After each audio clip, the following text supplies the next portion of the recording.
The last show, Dusty Dillinger, he stunned you. He more or less quit. Brandon Day walked out in the middle of a match. This has to be the end of corruption, everyone's saying. But no, it is not. Corruption is just going to evolve. And to evolve, you have to get rid of some dead weight. And Dusty Dillinger was nothing but dead weight. A lame horse that needed to be taken out to pasture and had a bullet put in its head. And now that is done. And the dust is settled. Things should be all good now. Cody Hawk out in Vegas, getting a prestigious award, which is rightfully deserved. So, fans, you will not get to see the independent icon. But what you will get to see is two of the biggest badasses to ever step into War Wrestling. I'm talking about Unchained Brandon Day and the return of the bully Craig Mitchell in tag team action against a new team hitting the independent scene. They're all the buzz. They call themselves the New Breed.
Two War Wrestling cards subject to change. Michael McCormick to River Blackheart, and the debut of Donovan Danhausen. And he's a very different kind of individual. You'll see that on display in the course of this match, Ripper. You can see it right now, McCormick. Yeah, just walking out. There's not many times where you see a guy walk out during his debut and everybody kind of goes, wait a second. That's like if Bella Lugosi and King Diamond had a child. There you go. Google him, kids. Went in the Wayback Machine on that one. It's not exactly like he's taking on a guy who's new here to War Wrestling, though. He's coming out now, and you look at the landscape of the way that the guys debuting have gone over the years. You want to come in, you want to make a big mark, you want to do it against these established guys. That's what Donovan's going to try to do here tonight against Xavier Walker.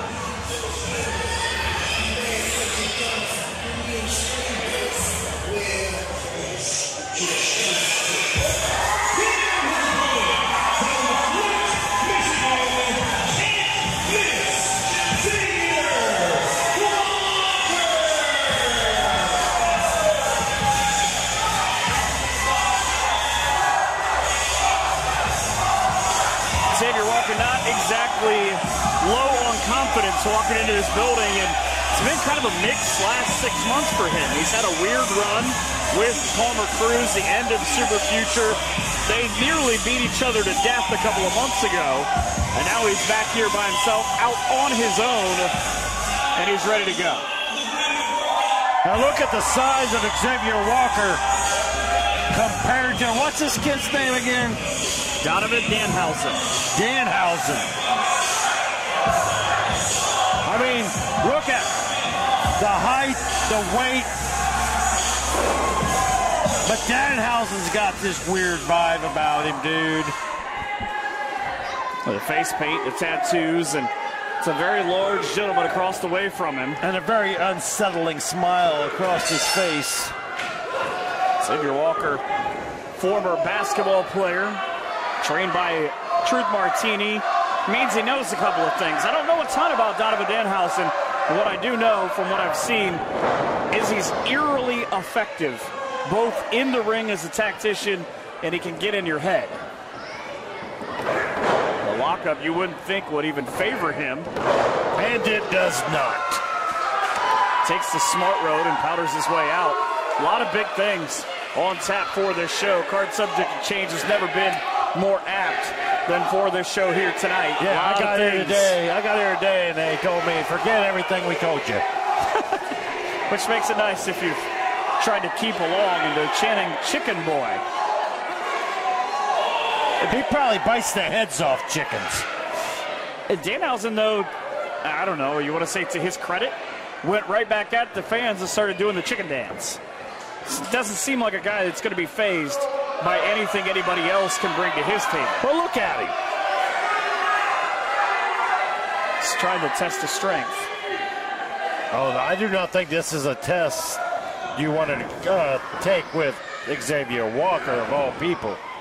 Again, the former War Wrestling Tag Team Champion. You got to believe, though, this is one of those things, again, I haven't seen Danhausen. He's biting him, McCormick. I was going to say he has to have a way out of this, and he's now biting him on the neck. That seems like a second date kind of thing, not really here at the start. Look at Xavier Walker. Oh, wow. Excuse me while he kisses the sky. I don't know, again, a lot where Donovan Danhausen is from, but I believe Xavier Walker just tried to help him back to his front door. And that face paint smeared all down the side of Xavier Walker's face now from Danhausen. And he did the smart move again. Just, I talked about how you've got to be, it seems a little odd, but take the big guy off his feet. Makes it a lot harder for him to use those long arms and punch you square in the face. And it helps to be a little odd period in the square circle here. It makes you unpredictable. Never let guys know, and there's a lot of creepy, eerie videos out there about Donovan Danhausen, but I said it, eerily effective as he's taken now the left knee out of Xavier Walker, and he can barely get up to his feet. Just bull rushes him right in the corner. And relentless. He's relentless. Biggest dog. Yeah, definitely. Crowd firmly behind him as Danhausen so far in an impressive debut. Oh! I like that. That's not the catharsis you see emblazoned on the back of Xavier Walker's trunks that he's looking for. That is more of the agony. And he just tried to scoot himself out of the way.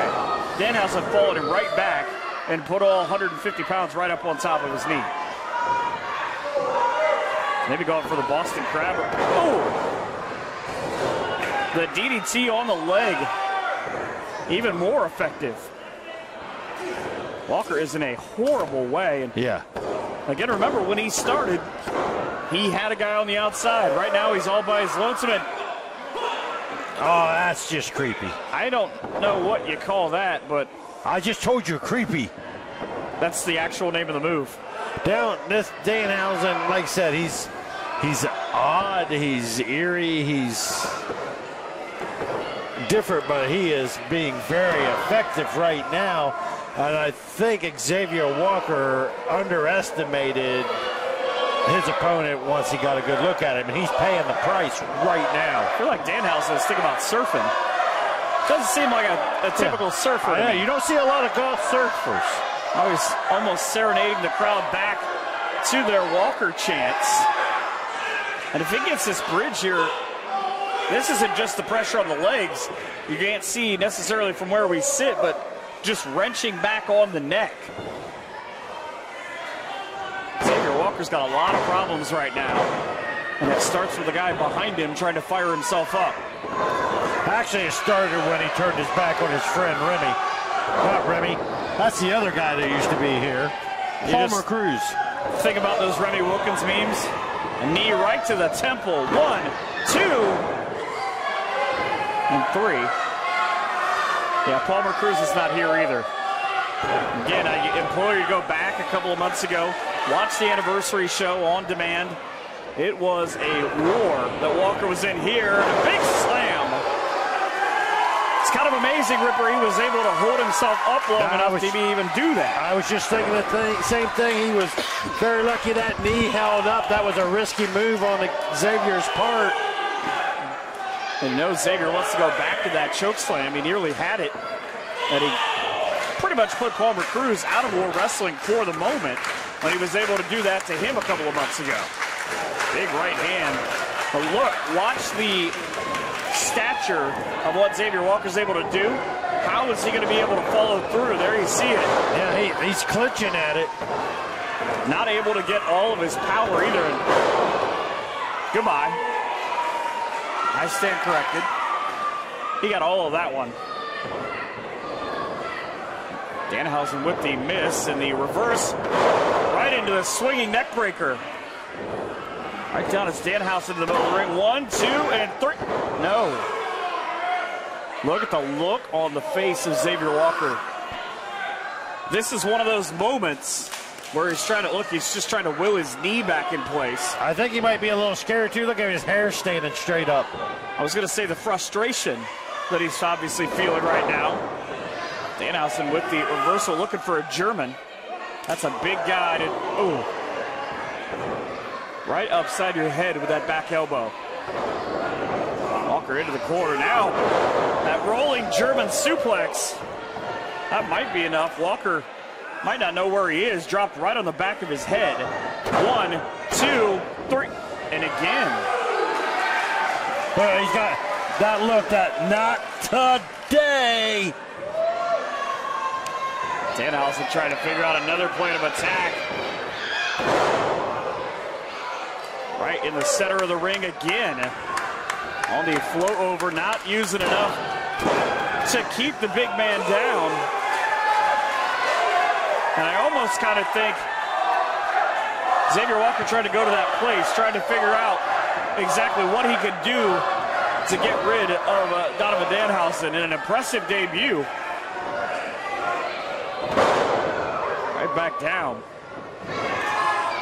Someone's going for a ride, McCormick.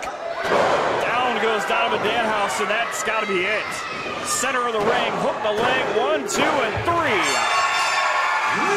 Xavier Walker with what I would call a comeback win. But he better get some ice on that knee. Make sure there's no permanent damage to it, because if not, everybody has watched this match. That's a new target. Yeah, there's not a guy in the back that doesn't have a hit list keeping track of things like that. But the winner here in match number 1, Xavier Walker. The opening of cards subject to change. Big Mama is coming to Lima. I can feel it now. The wind going through my hair, the vibrations of the chopper going through my body. Because guess what? The skies are blue and Big Mama's taking a ride. Big Mama is coming to War Wrestling. You presented me with an opportunity to take on the British Amazon Heidi Katrina. Heidi Katrina, you and I are not so different because we are both a collective experience of every single mile that we've traveled on the road. You've been to Japan, you've been to Germany, you've been to England, and guess what? You've even been to the good old United States. But Heidi Katrina, Big Mama is a custom chopper. Big Mama is gonna take you with all my horsepower and slam you in the middle of that ring with a bone-crushing spine buster. Big Mama is gonna feel the wind in her hair as the ring shakes around her when she earthquakes your chest through that ring. War Wrestling, Lima, Ohio. The only question here is, Heidi Katrina, are you ready to take the ride?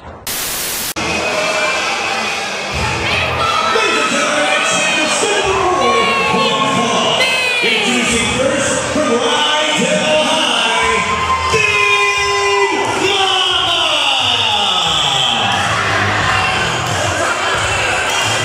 If this gets better than the city has to offer, we're gonna get pretty crappy.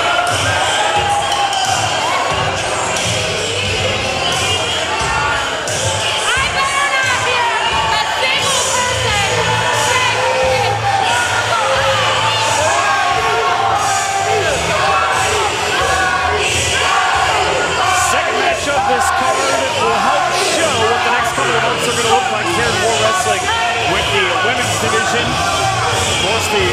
vacated after Heather Owens won in a cage match against Born Star. Had to vacate the title when she retired, but this is kind of another match that shows how good the women's division is as Big Mama gets set to take on Heidi Katrina in the second of our big matches today.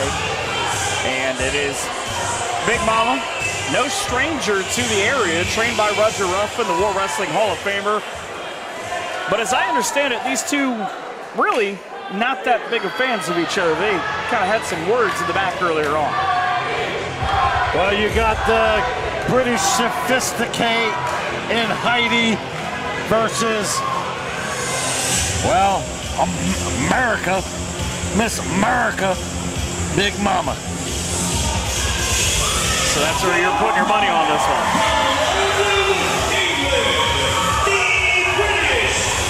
Essex, England.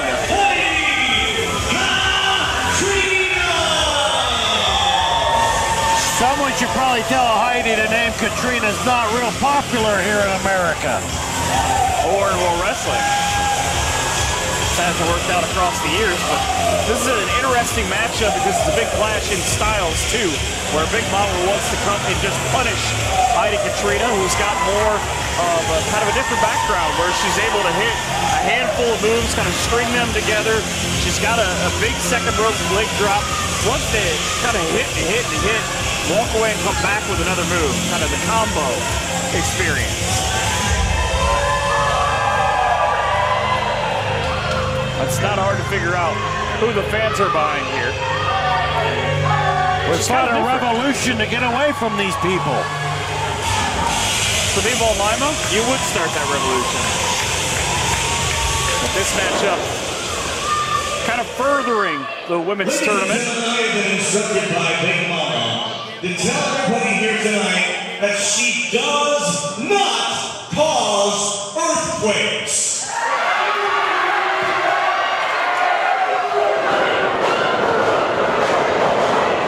Come on, Joe. Stand up. Look at the look on Joe Kopas's face. He does not know what's happening right now. That feels like a throwback, like I've seen that before. So Heidi Katrina well over with the fans here. Her debut in World Wrestling was supposed to happen a couple months ago. Again, that's kind of the reason why this show is called Card Subject Change. That's wrestling as a whole. Oh, yeah. For sure. Big Mama trained in 2006. Debuted in 2008 down in Cincinnati. Heidi Katrina, the British Amazon, 7-year pro. And she's already been over to Japan. You know, obviously England here in the States. She's a little more worldly in the art of professional wrestling than Big Mama. 30 years old, trained for 3.5 years in Japan. Had a triple threat match in Georgia last night against Kiera Hogan. This match now ready to get started is sometimes posturing, both new to the crowd, trying to make sure they respond how they want. There's not really anything Joe Kopas can do despite Big Mama's objections. I think Joe Kopas is looking a little too long by Heidi on them ropes. Come on, Joe. Put your tongue back in your mouth. Let's get a match going. Funniest thing that you guys don't realize is backstage, River tried to get a couple of words with Heidi, and he said he didn't speak English, despite the fact that she clearly speaks English. I don't know what she was speaking, but that wasn't English. English with a British accent. Not exactly a world traveler. Heidi Katrina in a bad way at the start of this match. Well, Big Mama's had enough. She came to wrestle and not have a pose off with the Amazon. Well then, trying the handshake. Let's see how this goes. Traditionally, handshakes have always been accepted in pro wrestling. She called her a loser. I think Jimmy Shane reached overseas.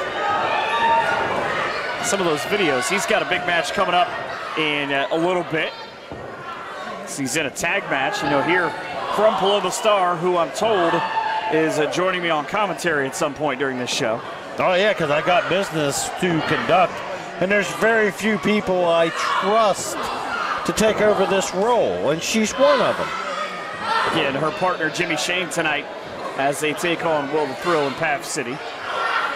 Trying to fight back, Big Mama with the hold right in the center of the ring. Joe Kopacz trying to get control. And again, it's not hard to hear in the background. Heidi Katrina is the fans' favorites. Joe Kopacz is asking about the hair pull. Fans are saying no. I believe her. Them dirty Brits. Now, Big Mama, you know, at some point this is going to be interesting because it's going to be one of two things, Ripper. Either you're going to get to the point where Big Mama is going to get a hold of Heidi Katrina and be able to go to work, or she's going to get so frustrated at what's going on right now that she's going to make a mistake, and it's going to cost her in this matchup. I think if Katrina continues to mess with Big Mama, she's going to be the one to make a mistake, because Big Mama is going to unleash a powerful fury. I mean, look at Big Mama obviously has great power. It's a straight right hand in the face. A couple elbows to the body, but that's not how I thought that was going to go. Big Mama took a boot to the face as well. Heidi Katrina. Maybe that. Didn't quite get there with the flip, but she finished it off anyway with the back elbow. I think that's the powerful legs. Straight drop kick. There's the power of the legs. Heidi Katrina in control now. It's a couple of moves and a big leg drop. Right in the center of the ring. First pinfall. Barely gets a 2 count. Heidi Katrina, the British Amazon, again, a lot of time in Japan. Taking on Big Mama, who's just like that, put fists into faces all up and down 75. And that's what Big Mama's got to go back to. She can't try to wrestle Heidi Katrina because she is a technical wrestler. She's kind of a brawler. She's got to, yeah, she's got to go what brought her to the dance, and that's brawling. This'll work. Just the foot across the throat as she's being admonished by Joe Kopacz. Lay it in them forearms, that's what she's got to do. Chop the Amazon down to your size. A couple of inches difference between these two. See, face first into the corner, and I believe that looked like Heidi Katrina was bleeding. Comes right back with a couple of fists right near the face.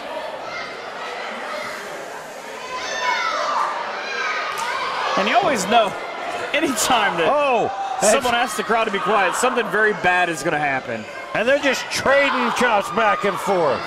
And elbows now. Just stiff strikes right to the face on each side. Big Mama in charge as Heidi Katrina goes corner to corner. Boom! The big splash. Now right back. It's very hard to beat an opponent if you can't breathe. Yeah, Big Mama's in her game zone now. She had a little rough start to this match, but everything's firing on all cylinders for her at this moment. Heidi Katrina won a couple of championships in Japan while she was there. Again, the ultimate goal here is to win this match and get further along for an opportunity to win the War Wrestling Women's title. It's Big Mama taking a long time posturing. With a swing and a miss right into the stunner. Center of the ring, 1, 2. Didn't get all of it, got just enough of it. Up on the running flip. I said it would almost be like a senton, but she just kind of bowled her over. Oh, cannonball! Drug out back into the middle of the ring. Is that enough? Nope. Leg drop right across the chest. 1, 2. And again, you've got to do quite a lot to keep Big Mama down for 3 seconds. Big Mama, another big swing and a miss, trying to time that out. Says, I've got this spine buster. That was beautiful. The old school version, 1, 2, and 3. And that was what I was saying earlier. Strike and strike, but don't make that big mistake. You'll find yourself on the long end of this matchup. That's exactly what happened here to Heidi Katrina. Once Big Mama went to her game plan, went to her strength, wrestled her match, this match took a dramatic turn in favor of Big Mama. She comes out the winner. So the winner in Big Mama, the women's division is in good hands, and that's going to be interesting to see how that turns out. One of the biggest names in the women's division, and Pull the Star coming up on commentary. River's got other things to do, careers to ruin, lives to make worse. Heidi Katrina, unsuccessful in her debut here in World Wrestling.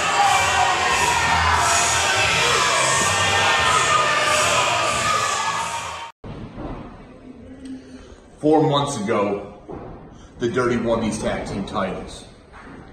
2 months ago, Brandon had to retire, and I had to defend these on my own.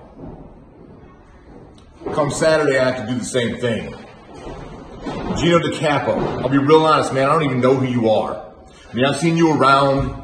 I've seen your stupid little ponytail and your stupid little Michael Jackson gloves. Make no mistake about it. I don't give a damn about you. In fact, I feel a little bit sorry for you. You see, in your mind, you're coming for a wrestling match. You think you're coming to entertain the crowd, some fans. No. I'm coming for a fight. And Gino, you better be ready. Because Mannix kills.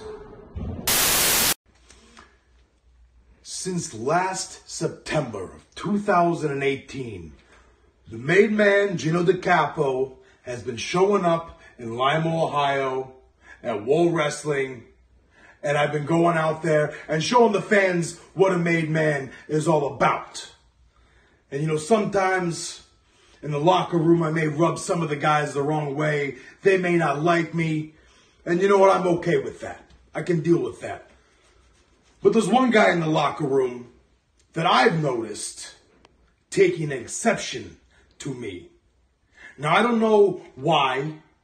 I don't know what his motivation is.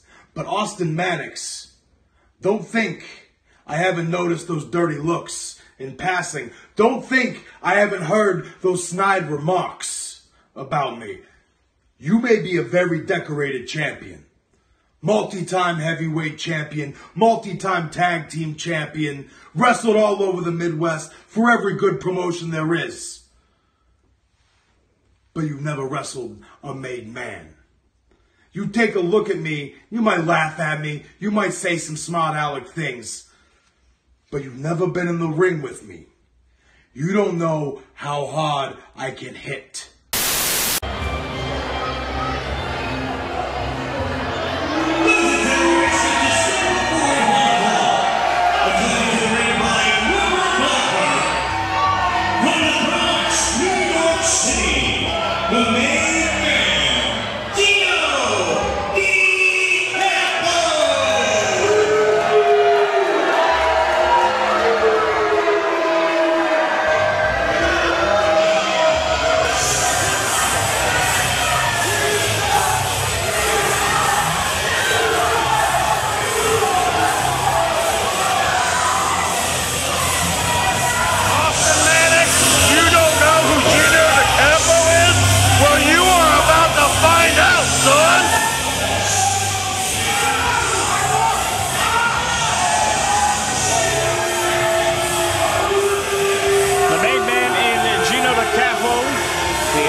Corruption making his way out here with River Blackheart. The reason why he is not on a commentary now is he gets ready for another match here.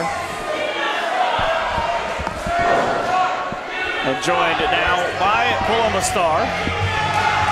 Kind of a different thing for you. You got a big night tonight. I do. I don't want to say excited. I am very confused, but we'll see what happens. Everybody will see what happens. So. For the meantime, you get to enjoy guys just beating each other up for a while. I like that.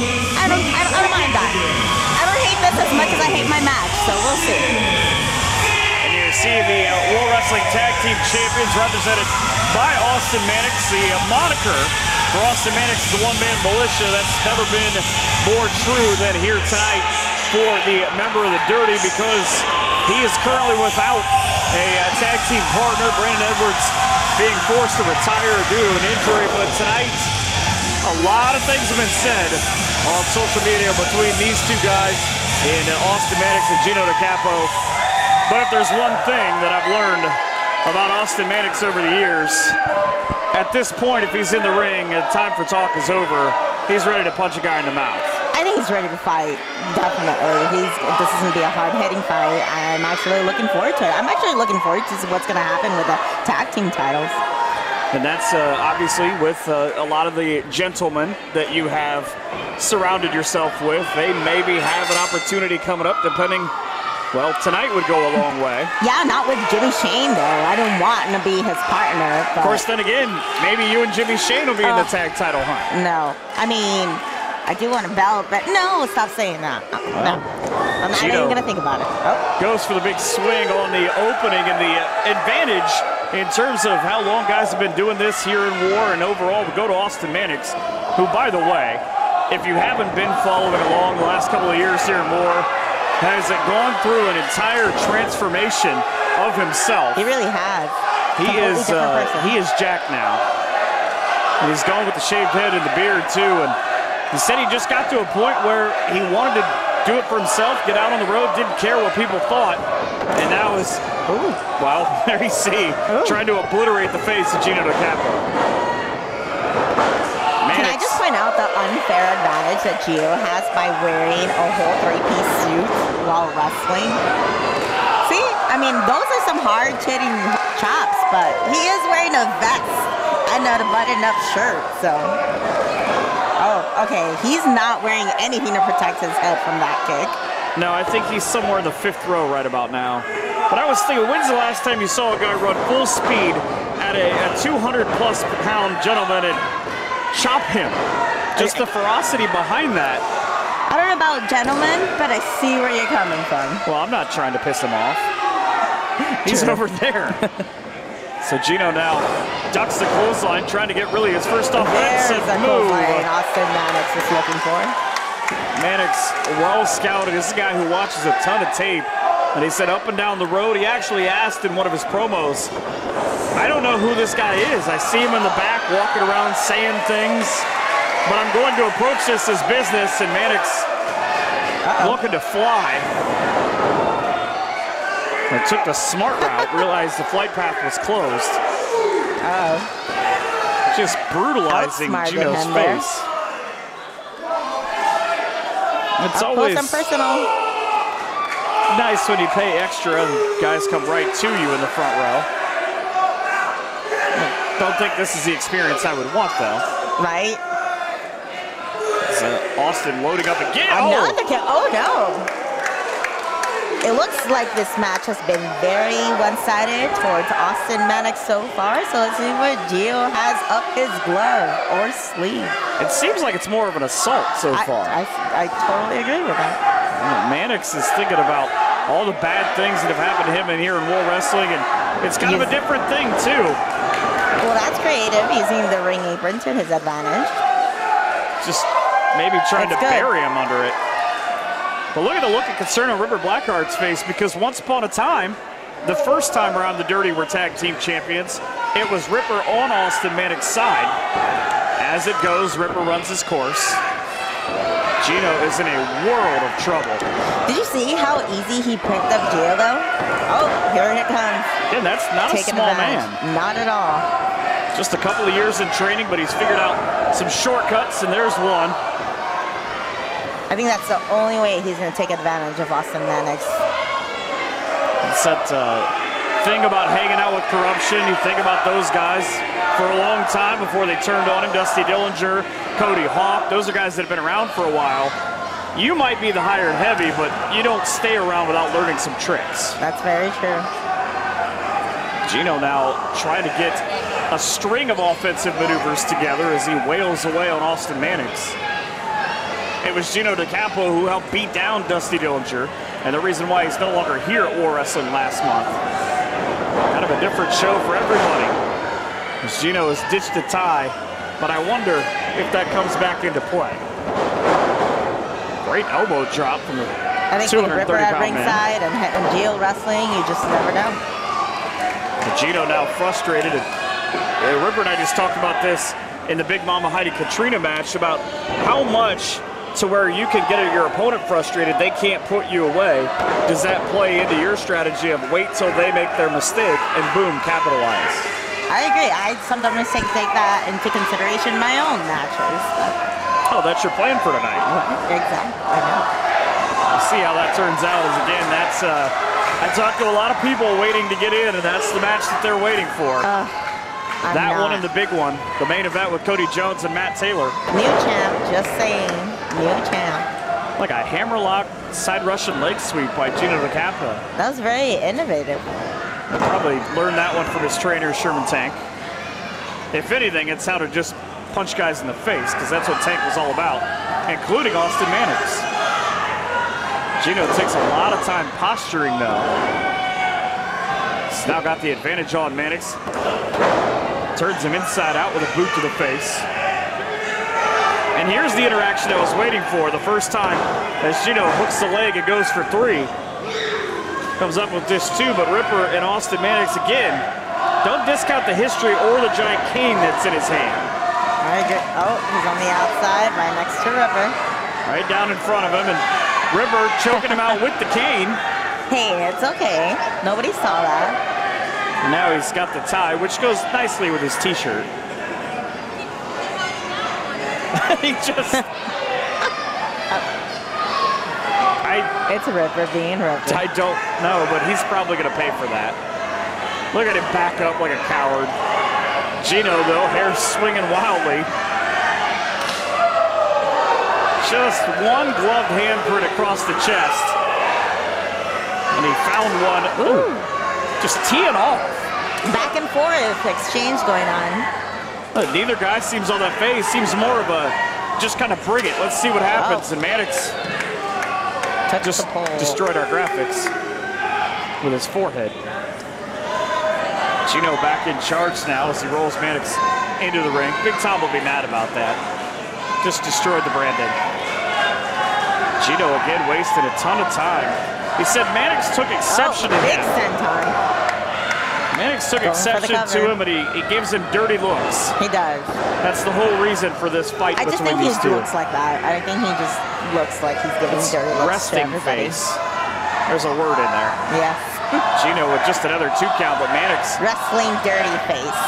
So well set up now. As he said, a lot better conditioning. There you go. Mannix down with a full head of steam. Gino, big power slam. Solid power slam. He held him up in the air for quite a while. 1-2. That's 2.5, I think. And the official says, nope, just 2. He said it to Gino in Italian. I don't know. I don't know what 2 in Italian is. Ripper be out here trying to make things up. Mannix. Ooh. Solid bicycle hit. Just a relentless. Brutal offensive return. That's what I always worry about. If you're whoever's in the ring on the other side of Austin Mannix, yeah, you can hit him 1, 2, 3 things here, but it's that big one. You know it's coming. You've just got to try to avoid it. It's the tenacity of Austin Mannix, that's for sure. He always keeps coming back and keeps on getting up. The list of guys that Austin Mannix has either picked a fight with or picked a fight with and won is amazing. Just the brutality that he's been through. Now he's got Gino up. Went for it once before. Did not go for it. Gino with the hook. Says he's going to have Austin Mannix sleeping with the fishes when tonight's over. The plan should probably be stay away from that elbow. The combination of moves for Mannix. Uh-oh. Sort of seated running clothesline. Oh, he's on the rope. Almost as if he knew right away where that was going to go. That's ring a hard awareness. one, too. That was really good ring awareness, Becky. That and the fact that Austin hit him so hard from the middle of the ring that he kind of drove him all the way across. Gino able to get the boot up. Does He usually do this? No, he does not. Ooh. Blockbuster from the second rope. That's a heck of a maneuver. 1, 2, and... I'm not going to lie, that was impressive. I can't believe that was only a 2 count. I thought that was it for sure for Mannix, but wow. A long way. And again, the kind of lingering thing here for Austin Mannix. As he goes on Gino. Enough of a spine buster into that single leg. A ton of guys have tapped out to this move. Really has it hooked in deep. Mannix with about 220 pounds right down on the lower back of that knee. There we go. Again, Gino able to escape danger by getting to the ropes. But the tag team championships kind of up in the air right now. World Wrestling trying to figure out exactly what to do. You wouldn't want to strip the dirty, but you've got to be able to defend those belts. That's so true. I'm in a dilemma myself. Would I want to be a champion again, or would I want to not be tag teaming with Jimmy Shane? So well, you've got until September 7th to figure it out, as a running boot might have separated Gino from his teeth. Mannix says, yep, we're done here. It's over, says Austin Mannix. Third time, is it the charm? Straight down, sort of a TKO move. 1, 2, 3. There you go. And it appears, even by the look on his face, it's still on to Austin Mannix that people are cheering him here in Lima, Ohio. Used it to his advantage and picks up the win here in match number 3. And he might not be done yet. Yeah, these guys. Hit him with another one? Oh! That'll do it. River getting him out of there. He's trying to make sure he's got pieces of him to take back. Austin Mannix with the win. Gino has no idea where he's at.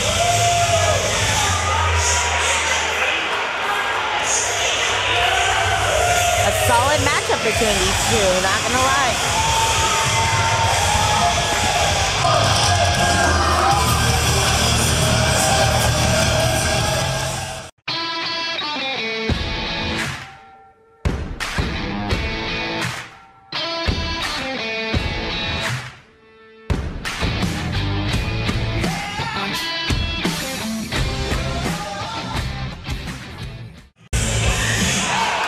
When we started this show, I told you the name of the show was Card Subject to Change.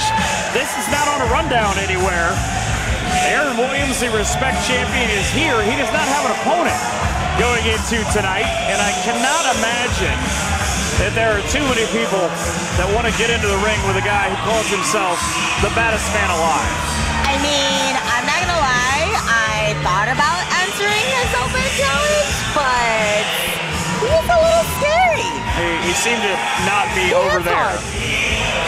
Well, he's going to come out and he's going to say some things, and he probably more than anybody has deserved that right. He's been a couple of different times as the Respect Champion, once under a hood under the name Rakul. Said he didn't like doing it anymore. Came out, got rid of that. He does, however, enjoy kicking people in the face. Very hard. He's had a couple matches with Cody Jones, and I've been there firsthand ringside to see and hear how hard he kicks. He kicks so hard, you can see the sweat flying off his opponent. You know, it's hard for me to look at him and imagine that he's been doing this for 14 years now, and to think of all the guys, maybe even one who recently changed his non-Connecticut style name, that he's had wars with. How do you feel, Lima, Ohio? I said, how do you feel, Lima, Ohio?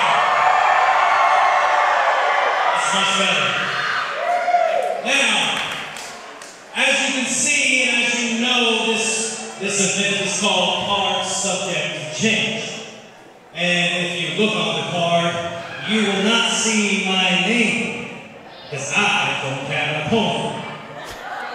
However, I do not exactly spend my Saturday nights in tights, unless I'm wrestling. So, here I am in Lima, Ohio, with the respect title wrapped around my waist, wanting to defend it. So allow me to extend an invite to every wrestler up in that locker room. You're fine. He said in the locker room. You're not back there. You don't have to accept. I just do miss having a championship around my waist. And I just think it's not fair I haven't had a good chance. Uh-oh.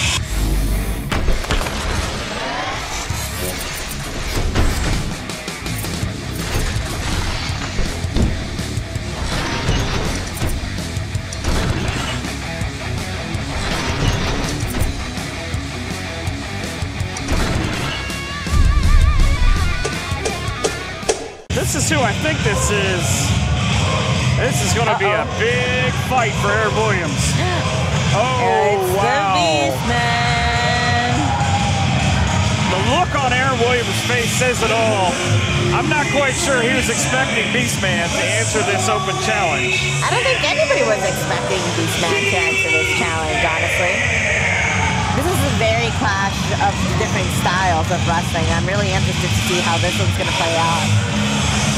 And these are so different, too, because there's not really a way that you can prepare for this. Beastman comes out. Aaron Williams, maybe the one disadvantage that he has tonight is he didn't know who he was going to wrestle. And maybe Beastman himself isn't the problem, but stylistically, this is like fighting a mountain.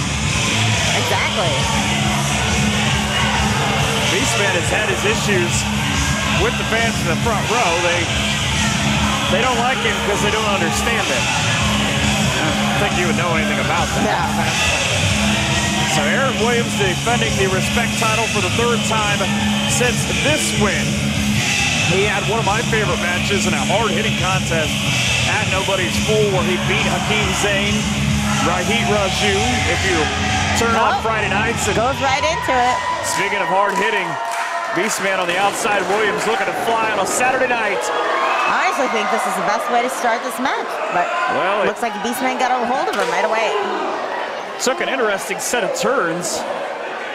Williams, the Shogun, the Assassin, he's had about 85 nicknames, and Beastman, I think he's trying to leave.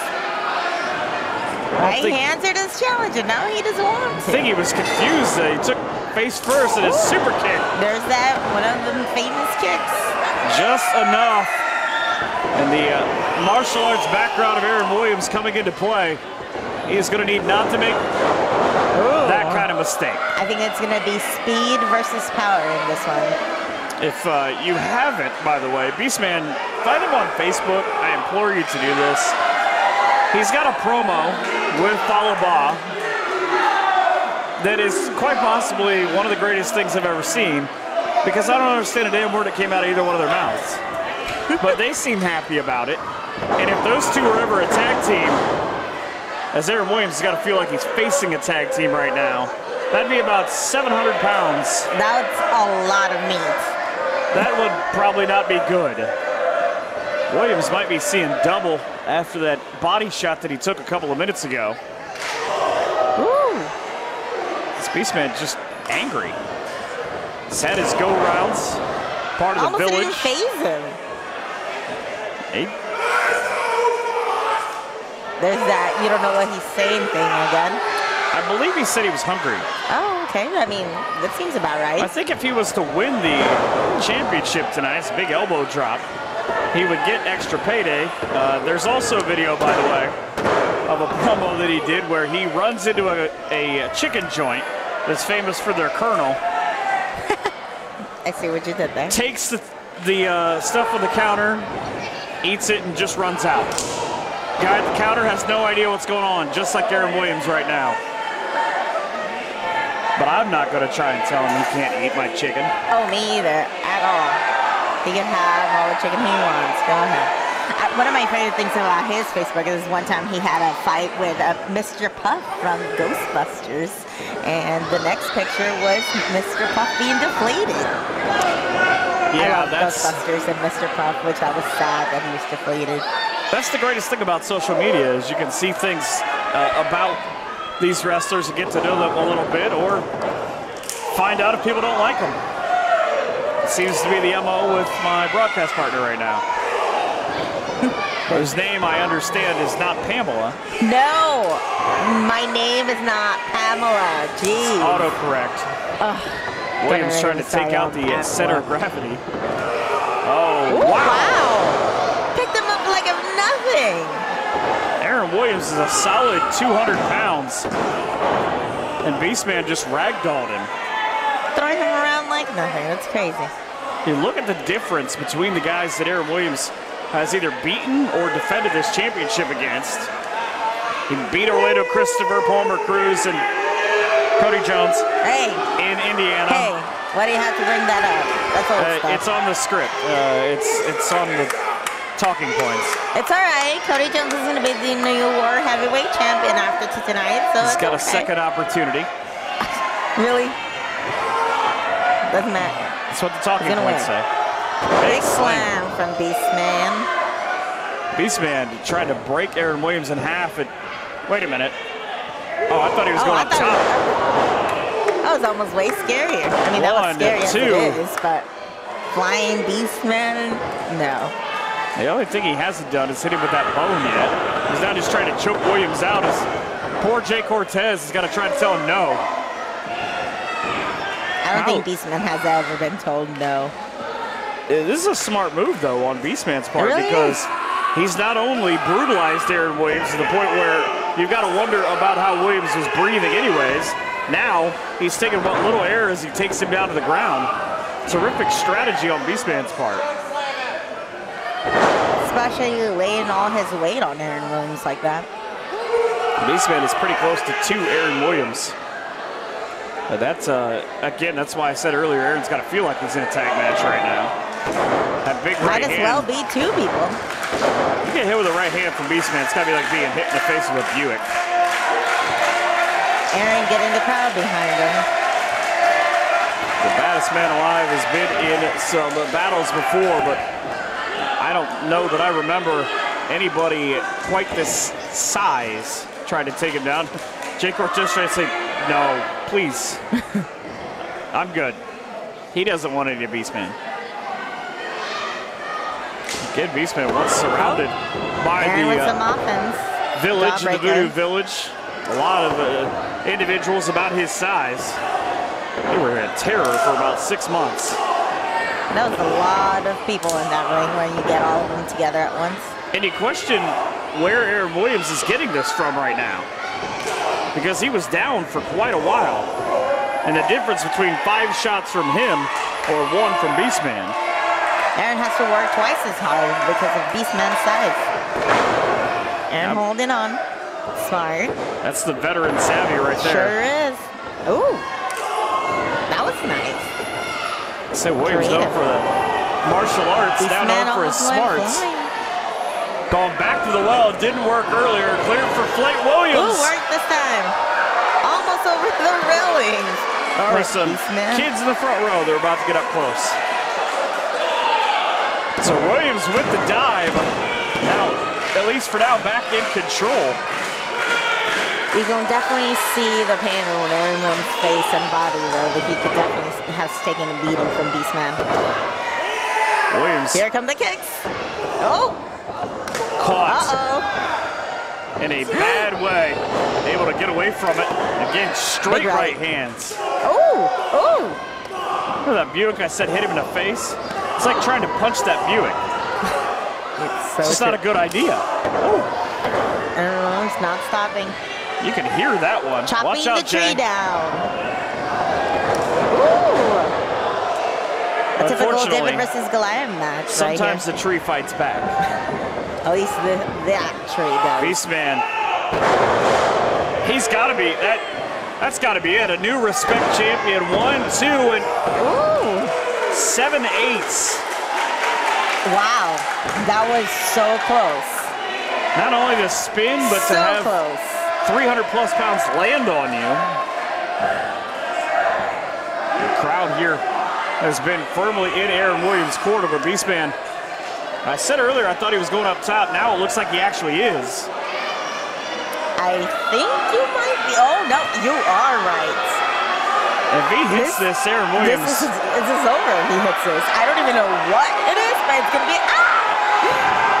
Oh, wow. Aaron Williams moving at the very last second. Williams, big kick right across the temple. He's got Beastman down, but Check out that one. Aaron Williams can't believe it. I was thinking if Beastman was able to hit that, we were going to be talking about Aaron Williams in the past tense. Williams now will try to get up to the top. This time. And there's not a spot that Williams hasn't been in close to the ceiling in this building. A couple of months ago at the anniversary show, had a ladder match, a TLC match. That's how he retained the title. Beastman again looking for big offense. Williams fighting back. And he's biting him. What? Aaron Williams is biting Beastman. Savage. You would figure to be the other way around. I would have put money on the other way around as Beastman down a long way. Williams to the top. Frog splash. Nice frog splash. He's ended matches with it before. 1, 2, and 3. Oh.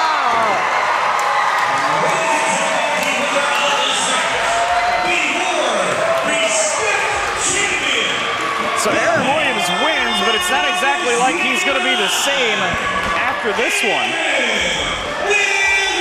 Comes away still as the War Respect champion, but he is asking Jake Cortez, please keep that guy away from me. Jake Cortez bailed. Some friend he is.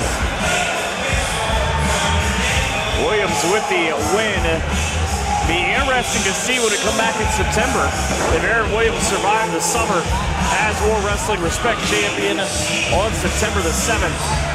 At Freedom Fight 2, there are a list of guys in the back who would love to take that belt off his waist. Me too, since I have not gotten a women's title shot again. I just want a title, okay? That's all I want. Jeez.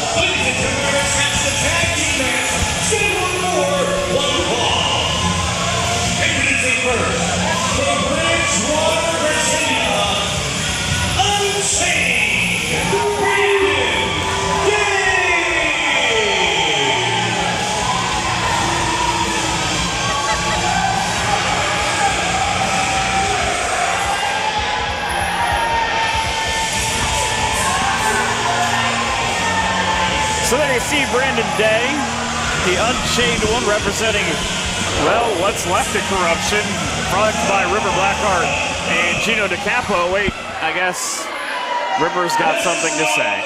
Subject to change, and guess what, Brandon? It's about to change. You thought you was having a tag team match with Greg Mitchell as your partner. That ain't happening. You walked out on me from the last show. You were going to show me some respect, Brandon.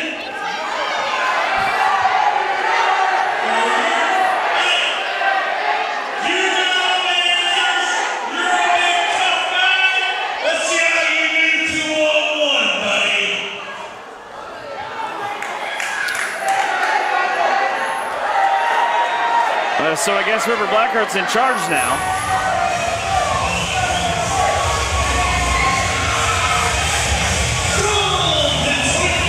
Oh, man.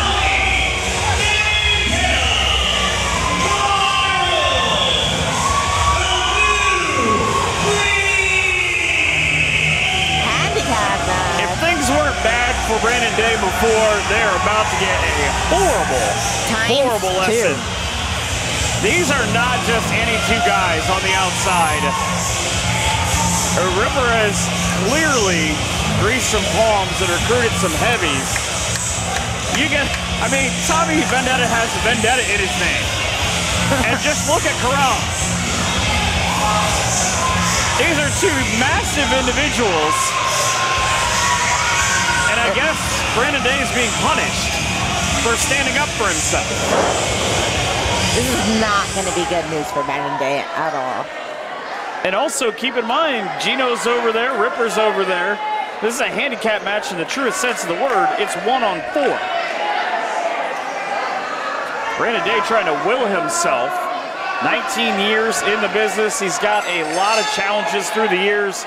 I dare say that there aren't many times that he's taken on two guys the size of these two guys. Random fact, I actually trained with Brandon Day at a Team Taz dojo. I bet a lot of people know that. So I known Brandon for a long time as we both got to train with Taz at his dojo. Well, I was the first female to train at Taz's dojo, so just gonna say that. That might help you win your tag match tonight. I know it. That's bittersweet. Like, but if anybody can help you win what's going to amount to a street fight, it would be Taz. It really will. And Brandon Day's a tough dude anyways. He sure is.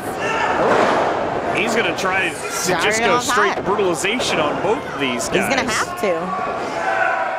Yeah, the first time seeing it, this tag team of the new breed.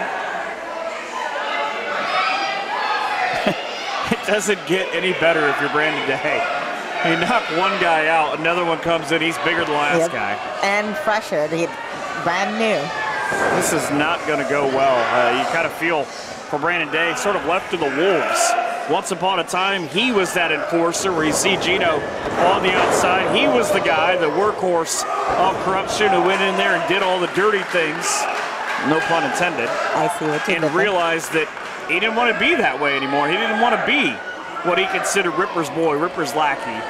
He stood up for himself, and again, now you see how he's being quote-unquote rewarded. And these are two guys, too, by the way. Don't think any further down the line about this. I talked about the tag team titles. Definitely. A win here and a big showing. I'll definitely put him on top for those two titles. It would be another trip for the Death Threat Army, who have already had a couple of representatives hold those belts. Day now trying to get back in charge. Not an easy thing to do. He's back for the drop kick. Brandon goes for the cover. Underneath the rope. Referee Logan's got his tag work cut out for him. Ooh, look at that. Solid arm drag. Another one. Headlock takeover. Taz teach him that combination? I think so. They just needed a suplex in there. And they needed about 8 suplexes. He's in the center of the ring. It's smart wrestling. And normally this part you'd say smart tag team wrestling, but really smart handicap wrestling. Isolate one guy on the opposite side of the ring from his partner. Create separation. See, that's where the number's going to come into play. And unfortunately, those kind of things happen. Again, Crom now. Terrific version of that move. We've seen already a handful of sidewalk slams with that one with authority. And it's not as if, again, there's not a lot of beef in the ring. It's a body fat percentage of about 4 probably too. Yeah, but totally. That was Crom just kind of stalking. He's got that kind of swagger to him. You can see how he fits in with the Death Threat Army. So there goes Brandon Day. There might be a hope for a better day after this one. Brandon just has been ragdolled all around that ring so far. He still hasn't fighted him. He's not giving up. There you go. That's where that fighting Virginia spirit comes from. It's not just for lovers. Jeez. Down he goes. I have to get up to Brandon. He's still hanging in there with 2 guys, and with one guy coming in that's about to be fresh, that's going to be another challenge. Well, and that's the thing I was thinking too about how much is the fact that Brandon Day is the consummate fighter, both works to his advantage and his detriment, because he's not going to give up in this match. He's not just going to walk away and say, all right, you guys got me. He's going to fight until he can't fight anymore. Yeah, he's definitely not going to go down without swinging, but then again, it's 2 versus 1. And you see the guy that I haven't written down about how good of a striker he is in Tommy Vendetta, but very smart with his positioning again. It's the reversal where he wants the guy in his half. He throws a tremendous clothesline. Day with a roll-up. Smart move. Only with a 2 count. Oh, kick to the side of the head. A tilt-a-whirl the second time around got Brandon right in the face. And we thought Aaron Williams had all the kicks in the show. Time Vendetta did the smart thing. Ripper. I told Ripper to shut up. I like the guy already. I do a podcast with him, and I can't ever get that to work. Oh, really? Apparently, I need to have Tommy Vendetta try it. Right? You should have. Just have him on next time. More physically imposing than I am. This Ripper just seems annoyed by the fact that he's got to be out here for this. Gino still looks all beat up. Yeah, he looks like he might have finally figured out how to put all the Lego pieces together. He wasn't when he left. Brandon Day fights his way back up to center. Trying to get rid of that headlock. Tommy now shut off the ropes, and Brandon right back to the sleeper. To sleeper. And again, look where he's got it at, his half. The tag team maneuvers come right back. Oh, he got him back this time. Big right hand. And a back elbow for your troubles. Woo! Another one. Lots of chopping tonight. There's a guy running around wooing, might be suing somebody. Right? Oh, Brandon no, look at Brandon Day is lighting him up. Oh, that was very expected that it was going to happen throughout this match. I knew it. The numbers game will come into play. Some double team moves coming up. Oh, Brandon Day got advantage of it. Oh, no! Backfire. Brandon Day with the smart, he went for the wind-up clothesline. Taking advantage of that. Woo! Oh! Wow. Overhead there you suplex. Go, Brandon. Right into your opponent's south regions. I mean, that's one way to take out your opponent is using his tag team partner against them. I think Brandon Day's looking Is he about to go for that flight. Suicide. And the best part is, I'm going to start calling everything in Spanish now. I think that's why people don't like you. Well, they don't too understand bad. No me importa. That's Pamela's problem. Brandon con un cubrido, nomás eran dos. I got to get my Duolingo out to translate. Hold on. That is a I don't think dose. you can keep up with me. Oh, there you go. I don't think so. What level are you in Duolingo? That was some. C. Well, there you go. Ripper says just to agree with you. Look at that clothesline again. Still, at some point, this has got to break down to a one-on-one match. There's that code breaker. There hasn't been a tag Knees to the face is never good. About 5 minutes. Ref has no control of this match now, as both of the new breed are in the ring at one time. It just picked him up by his throat. Sit out double choke slams. 1, 2, and 3. And that was 3. Tommy Vendetta. Felt like in the beginning that nothing was going to go right on that proposition of this match. Thought it was a tag team match. Didn't work out. You don't have anybody to go against a well-oiled tag team like the New Breed. Numbers aren't going to come up your way. I think New Breed's a tag team that people definitely have to have their eye on here at War Wrestling. 4 big matches left on this card, including a couple of tag team matches and the War Wrestling Championship match in the main event with Cody Jones and the Dark Star Matt Taylor. Paloma says new champ. We'll find out in just a bit as, well. Oh no. Ripper's back.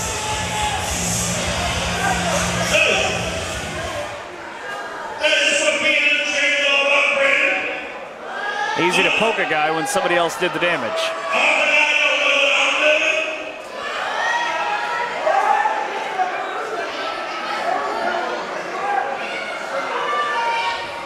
You know everything in war that you've got to do is because of me.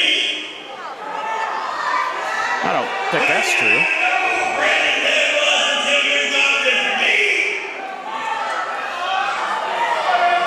Well, that's me. think worse things are going to happen to him than the O'Doyles.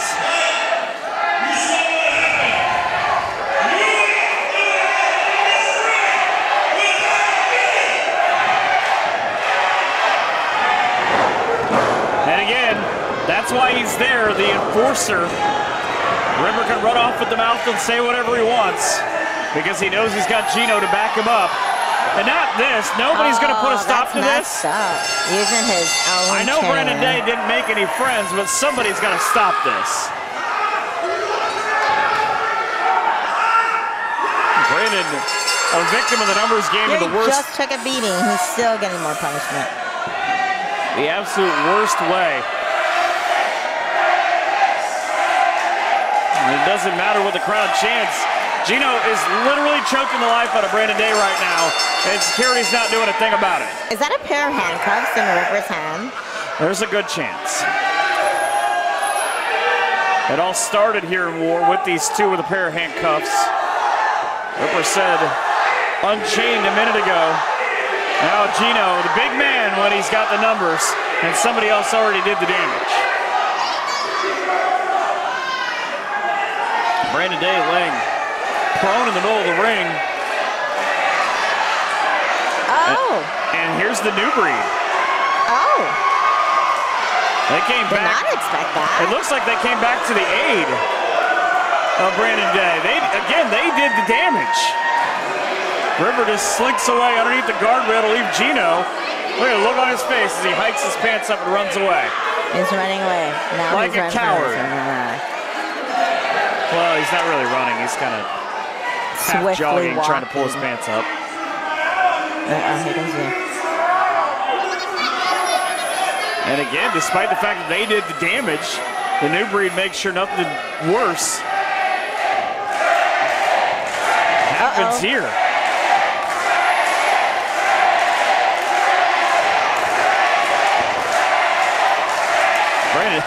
Brandon's got to be super confused right now. I am super confused right now. They're friends, unless... No, they're friends! And the guys that do the damage come to the aid of Brandon Day. It is going to be hell to pay when Brandon Day gets a hold of Ripper Blackheart.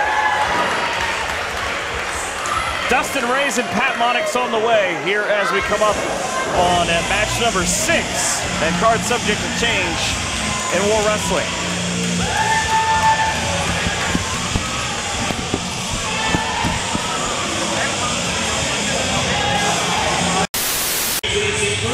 From New Carlisle, Ohio, the Catalyst, Dustin Reyes.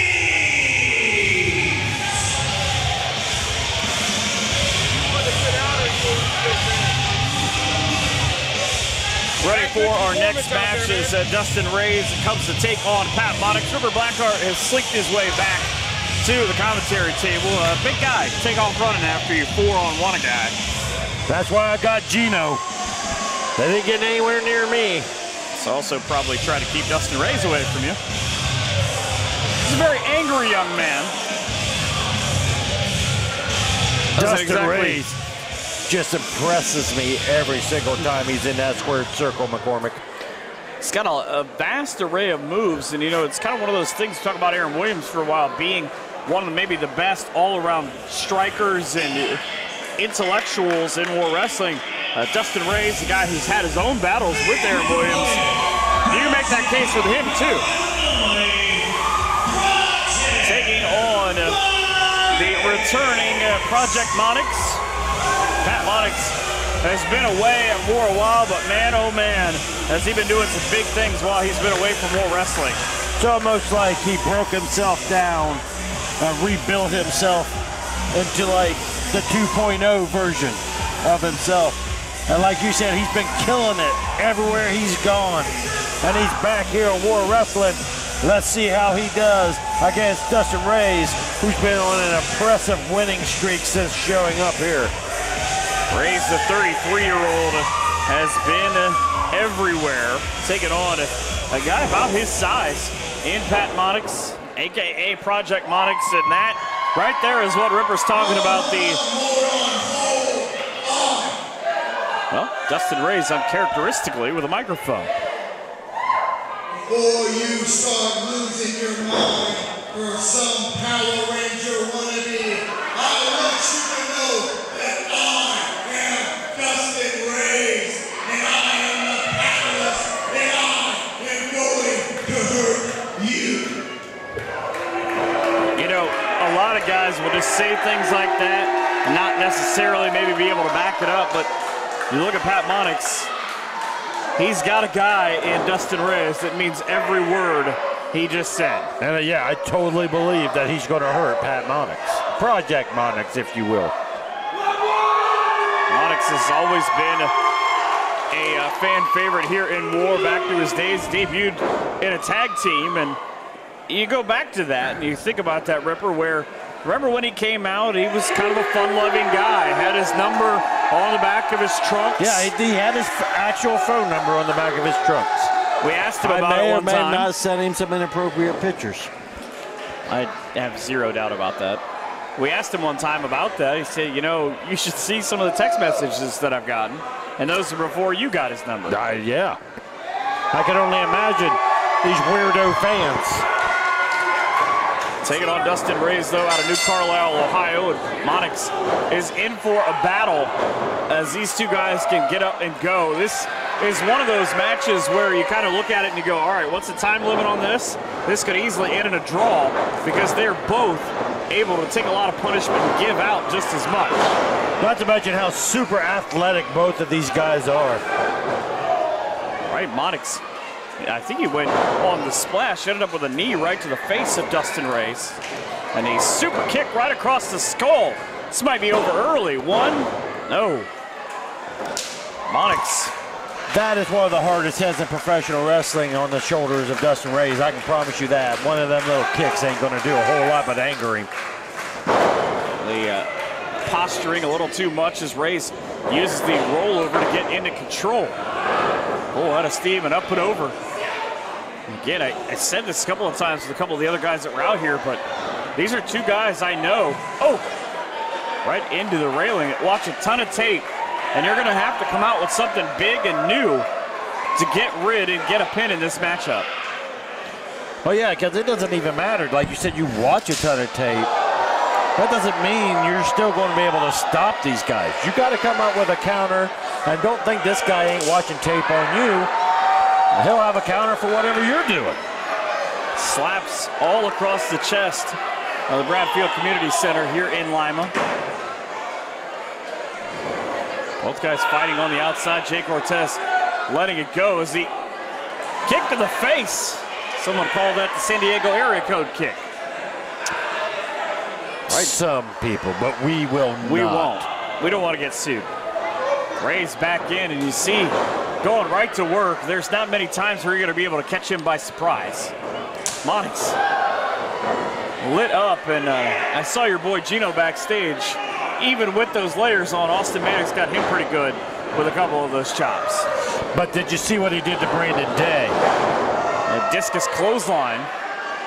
Yeah, he jumped him after he was in a handicap match. You see Brandon Day in the back? No, you didn't, because he had to get some medical attention. And they took him down the street to the local hospital. 1-2 for Reyes. Think about Dustin Reyes and his sort of evolution to this catalyst. Think about the guys that he's been tag team partners with. He's ended up fighting all of these guys at some point. Oh, and Aaron Williams. Yeah. Alex Colon. Yes. He's not right. John Murray. Yes. And some guy named Ricky Shane Page. That's a team that'll go out and fight everybody. And I remember when Dustin Reyes was first starting off, he was a young, fresh, curly hair, all-American boy, much like Monix in front of us right now. And the evolution has been very exciting to see. And you can tell he's just not right. Something at some point just clicked with this guy. And a light bulb went off, and he just decided he just liked to hurt other individuals. He's doing right that now to Monix. Monix trained by Bryce Benjamin. He's a heck of a trainer and a terrific salt of the earth, a guy that doesn't make a lot of mistakes, kind of a machine from a wrestling perspective out in the Chicagoland area. He's not going to teach you how to take that chop, though. No. But you're right now, Pat had access to any of the Zorgs whatsoever. Because, Dustin called him a Power Ranger earlier. Yeah, I got that. He's go-go Pat Monix right now. Repeated chops. I think one of those might have grazed a nipple with the backhand. Monix. You just wanted to say nipple, McCormick. Running knee to the back. They give me a $5 bill backstage if I could work that in. And a go round. Monix tripped up on his way. There's the veteranness of Reyes. He turns one hold into two. Went with that big drop and almost picked up a 3 count. One of the things I noticed about Pat Monix, just turned 26 last month, is that he has been, the last couple of months, his name has been all over independent wrestling. Simon Grimm, once upon a time, worked up north, is in just a nasty feud with Simon Grimm, and it's really helped him become this version of Project Monix. He said it's really helped him take himself to a new level. And it's more of a violent level, and he needs that working against Dustin Reyes. Well, like the saying goes, you're only as good as the guy in the ring with you. And the more quality opponents he faces, the better he's going to get. Back elbow stymies Dustin Reyes as they roll through right into the low version and combo moves. A fastball right down the middle off the face of Dustin Reyes. Might have sent him back to New Carlisle. Dustin Reyes grew up about an hour and a half south of here. Again, he might think he's 11 years old, and that's where he's at. Reyes with a spinning back kick. It was caught. Monix. Beautiful DDT on that drop. 1, 2. It'd be a reverse DDT. Well, as fast as he spun him around, You're he the went from one play-by-play side to the guy. other. Why am I doing both jobs? You're not getting my money. You've stolen enough people's money. You this might not week. be getting your money. Monix back into the corner. Now trying to come up with something. Full head of steam. Reyes ducked the knee to the face. Here we go. Reyes now. Well, I think he was looking for a TKO into Brainbuster. Oh, right on his head. That's got to be it. 1, 2. Dustin Reyes with a 2 count. Oh, this Monix kid is just too stupid to know when to quit. Again, remember he was part of a tag team that Ripper is no longer allowed to say the name of. They were called the Super Tough Dudes. What were they called? The Super Tough Dudes. What's that? What's a little anagram? Is that what it would be? What are the initials? Dustin Reyes back in control now as Monix laid out flat on his back. And again, Reyes, he can fly. He's just been more selective about it. Went for the moonsault. Well, Nobody home. He's changed his game to a more of a ground power game. Monix with a knee to the face and the cover. That's got to be all 1 and 2. He went Boomaye all over the face of Dustin Reyes, but only with the 2 count. I remember watching Dustin Reyes when he first broke into business. He can do all of the high fly and flippy stuff. What's amazing to that is Monix takes the punch to the gut. Oh, this has got to be it. Oh, there's no way he's getting up from that one. Just spiked him in that hook pile driver. 1, 2, and 3. Reyes is beaten. It's like a nail in a coffin. It's like a nail in a coffin. A double underhook pile driver for the win. Dustin Reyes defeating the returning Pat Monix. I feel like it's some version that puts him in the hunt for the Respect title. We're going to see him and Aaron Williams square off. Dustin Reyes with the win. 3 big matches yet to come here at Card Subject to Change.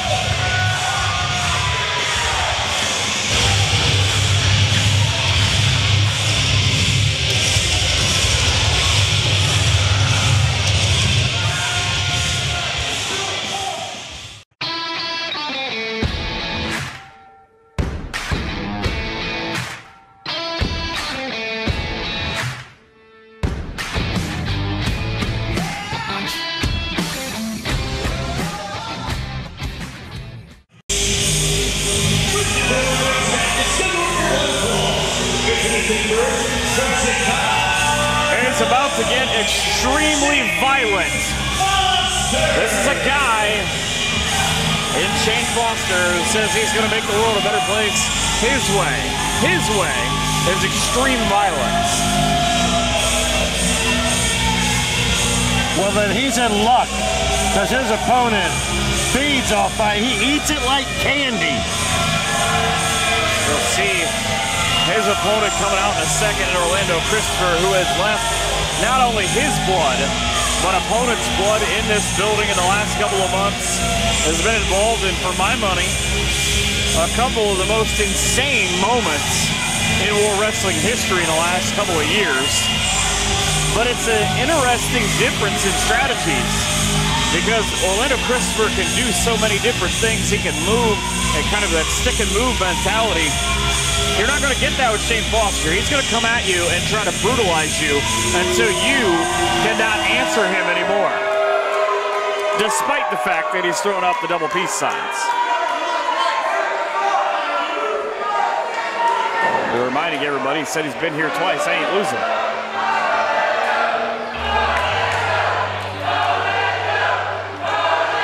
His opponent already drawing Orlando chants.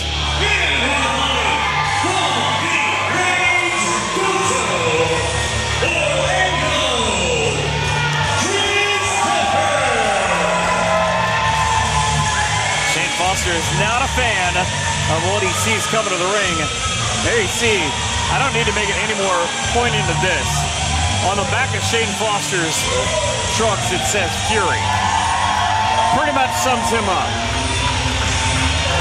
Orlando Christopher, on the other hand, has gone through, well, we talked about it in the last match, but a ton of transformations here in War to what you see before you. Orlando Christopher's become that guy. When new guys step in War and they want to test their mettle. Up and over. Right down on top of Foster. They immediately go after Orlando Christopher for some reason. And Orlando Christopher is more than happy to take them to the limit and test them himself. Speaking of, he's been called flatliner. He's been called the punk rock Sabu. I call him the Daredevil because he's a man without fear. I've never seen a professional wrestler throw caution to the wind like Orlando Christopher has. He has no regard whatsoever for his own safety, his body, or that of his opponents. And he's taken the last couple of years his level of unique violence north of the border to Canada. He's done very well up there, but he's always looking for that one extra piece here in War. He's won a pair of titles, and the tag team titles and the Respect title, but I think he's looking for something bigger this time around. He's been a two-time Respect champion. Again, part of a number of different factions. This is not anything but a normal match, by the way, at least by the standard that we were given. But Christopher up on the guardrail. You got to expect this with Orlando Christopher. The ring cannot contain Orlando Christopher. He feels the whole building is his wrestling ring. And he just cannonballed right into Shane Foster. He got up and waved to the crowd, tossed his headband away, and a terrific crowd here at Card Subject to Change in Lima. So we'll be back in the Bean on September the 7th. These guys just continue to fight all across this building. Oh no, they're coming this way. They're getting a little too close for comfort. Where's Gino? Right into the trash can. Oh no, no. No, Christopher just Orlando Christopher's got that look in his eye. I don't like that look in his eye. Oh, he's standing right in front of me. Oh, peace? I don't think peace is what you're going to get, sir. Orlando Christopher, he gets that crazed look in his eye, dude. There is no stopping him. There is not a place in this building that is safe from Orlando Christopher. Electronics and Orlando Christopher tend not to match real well, because they are finally going to get back. I'm surprised he didn't climb on the basketball hoop and do a senton and land on Foster while he was on the table. I'm pretty sure that Shane Foster asked us for peace. I don't believe that was ever going to be in Orlando Christopher's arsenal. Now the match gets started. Pieces maybe, because he'll take pieces of you. I think he just spelled it wrong. Christopher just stomping away. And again, the maturation process of his violence has been a heck of a thing. He's taken quite personally to a lot of the things, I guess, that have been said about him, but some of them by Ripper. Foster now in control. This has got to be the kind of guy you like, right? Oh, I like a guy who'll just beat somebody up and isn't pretty about it. Orlando Christopher had that hellacious ladder match here a couple of months ago with Cody Jones, and I believe that was the last man standing in the ladder match. Well, it turned into a ladder, Williams. Yeah. I was just thinking Storm because Grayson isn't with us right now. It had a heavy use of a ladder in it. That's pretty much half the matches on that show. Cover in just a 1 count. Well, he dove. First he threw Cody Jones off our balcony over here, and then jumped off the balcony onto Cody Jones. And took out about 7 security guys. And again, that's one night. He said, I believe it's 3 times now. I'd have to check what he said for the number, but every time he wears all white, it ends up with blood caked across it. And it was that night. And when you asked him about it, he said, it wasn't my blood. It was Cody Jones's blood. Yeah, Cody Jones bled buckets that night. All courtesy of Orlando Christopher. And I still question if he's right. We'll find out tonight when he takes on the Dark Star Matt Taylor for the World Wrestling title. Cody Jones is probably not liking the violence in this match because he remembers what those chops are like from Orlando Christopher. And Shane Foster, who he went straps down, signifying that was the end. After he took those chops, he said, no, no, no, no, no, and put the straps back up. Yeah, I don't blame him. Fans are booing peace. Well, let's see how the second, it's Lima, Ohio. How the second time goes. Same result. Try to put the straps back up. What's the definition of insanity? Trying to do color commentating with Michael McCormick. Shane Foster is living the definition of insanity right now. So Orlando Christopher trying to figure out. That's what it takes to beat a guy like Orlando Christopher. You got to get a little crazy. You got to get a little insane. It worked for Foster in the last month's match at Nobody's Fool as he took on the mysterious Movado. Those are 2 guys that wouldn't walk into a bar together. Still a 2 count. They wouldn't walk a dog together. Or walk into a bar. Oh, 3 times. Oh, nope. Foster finally smartened up, realized that's not going to work. Christopher stalking him. Oh! He got him with 2 hands. Right into the jawbreaker. That's using your head. Full head of steam, Christopher with a back elbow. Again, once upon a time was a tag team wrestler primarily. And the code breaker just stymied Shane Foster. Right back up into the cutter. Oh. Where did that come from? Out of nowhere. You're getting us sued now. Just put that on a t-shirt. Both guys down. Joe Lopez trying to count to 10. Which is a struggle for Joe. Especially if either one of the guys get up. Like well, Shane he's Foster so old did. he loses track where he forgot what he was counting to. Foster quickly ends the fans' rally. Up on the shoulder with evil intentions. Now, we roll through the double stomp. And right there, some of the most vicious forearms in the business come from Orlando Christopher. I can promise you that. And Christopher was going for that spinning DDT.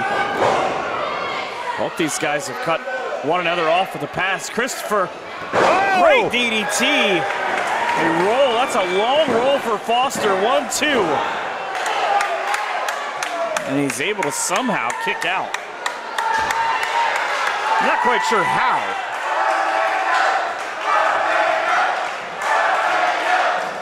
And Orlando back in control.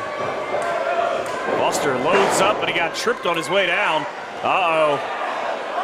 The crossface on the STF, hooked right in the center of the ring.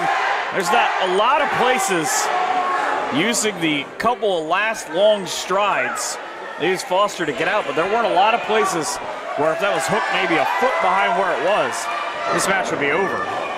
No, look, he just knocked the spit right out of Orlando Christopher's mouth. Clean out of his mouth. Spine buster.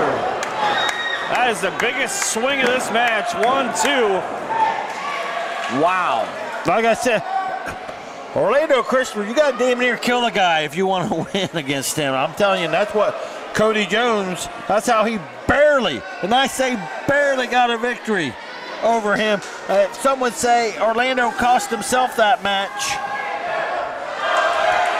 Certainly took the biggest chance in that match. Foster up top, and they roll through on the miss. Right back to it on the submission. And he's in the center of the ring this time, McCormick. He's dead center.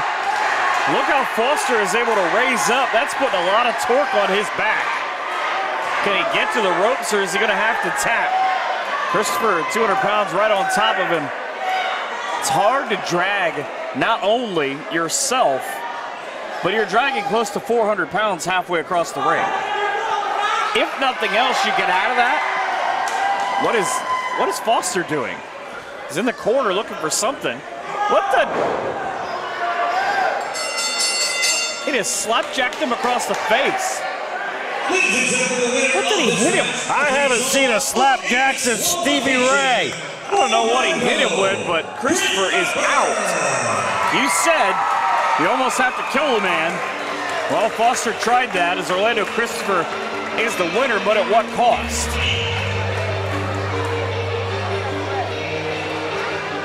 I think Foster saved himself. There wasn't much more pain he was going to be able to endure, but I guarantee, Ripper, that's not the last we'll see of these two in the ring at the same time. Christopher just realized what happened. He grabbed that railroad spike. And he's going to chase him all the way to the back. And this becomes the point where we play the what is Orlando Christopher thinking about game. And he is very dangerous when he has that spike in his hand. I watched him over the years. I managed the guy at one time. I know just how dangerous he is. Oh, it was the bell, the hammer for the bell. I just assumed that he had one of those railroad spikes just laying over there like usual. And a very angry Orlando Christopher stalks his way to the back as he is victorious over Shane Foster. This is bullshit. This is stupid. This is so dumb. It doesn't even make sense. Jimmy Shane was supposed to be gone for more wrestling. And all of a sudden, he gets to come back? No que no that you're a man of your word? Not only does Jimmy Shane get to come back, but he gets to have a match that he just gets to pick? All right, then. I want a women's championship match. That's how it works, right? I say what I want and I get it, just like Jimmy Shane did. And then he gets to pick a tag team partner of his choice. And guess who he picks? Me, Paloma Star. Of course, I don't blame him because I'm the best thing that's happened to War ever since Cody Jones. But I know what you're trying to do, Jimmy Shane. You're trying to break up me and the boys. And that's not gonna happen. But you're gonna find out what's gonna happen. Big Tom Williams, he gave me a bit of a shot at redemption. He gave me a match against Thrill in the City. Now, last time I went up against them, it was a handicap match. And I still almost got it won till Cody Jones stuck his nose in my business. That cost me my job. This time, my job's not on the line. Thrill in the City's job isn't on the line. My pride is. See, I've had to sit there and watch as these guys drag my name through the mud, go out there wearing my jersey, my sunglasses, and brag about chasing me out of the company. Boys, I'm very, very glad you ran your mouths. I'm very glad you made all those posts on social media. Because this Saturday, I now am justified in beating the hell out of you. But see, this time I have a tag team partner. And I had to think, I was like, well, What's to stop Cody Jones from sticking his nose in my business again? So why not make my tag team partner Paloma Star? Paloma, I know you've been on a bit of a losing streak. But this Saturday, that's all going to change, baby girl. Because when you're with No Shame Jimmy Shane, things are looking up. And when you're with No Shame Jimmy Shane, you're always going to be a winner. And there's no shame in that. And we will be back to handle some old business. Jimmy Shane, we want all the smoke. We're going to take you out once and for all and get this over with. Months and months and months have passed, and it's been the same result every time. Thrill in the city, leaving you beat down on the ground, in the wrestling ring, in a parking lot. It don't matter. Paloma Star is your partner? You want to choose our best friend? There's a lot of great competitors tonight. There's so many choices I can tell you, but I know someone who's more of a man than Will Pat. So on May 4th, my tag team partner is going to be Paloma Star. What? What? That's insane! No way. That's pretty ingenious, though. The show is called Card Subject to Change, and Jimmy picked the biggest damn change of all. Thrill in the city is gonna leave nothing but mayhem.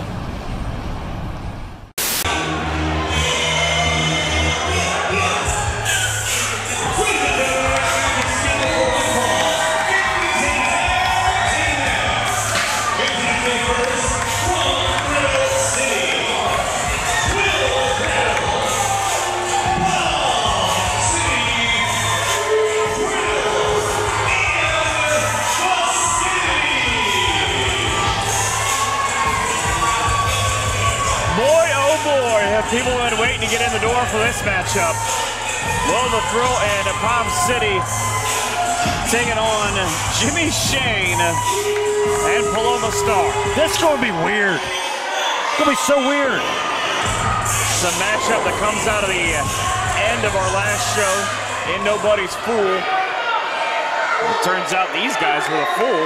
Jimmy Shane was fired after these two degenerates took matters into their own hands, attacked him in a parking lot amongst other things, but rehired by War Wrestling and said he got a tag team match. He could pick anybody in the world that he wanted as his partner. Jimmy turned the tables and he picked Paloma Star.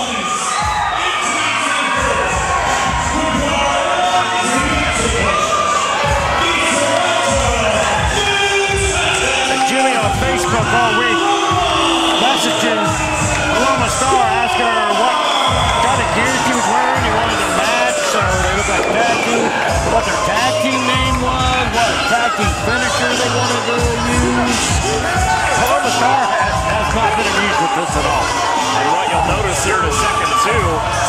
Did you know? I found out Paloma is Spanish for Pamela. No, she definitely pointed out earlier. Really? On commentary that Pamela is not Paloma in Spanish. Oh, my bad. She said that was a misconception. And you can go back and watch the earlier chapters of this show. I don't know how smart Jimmy is. Wants to stop Paloma from not helping him at all.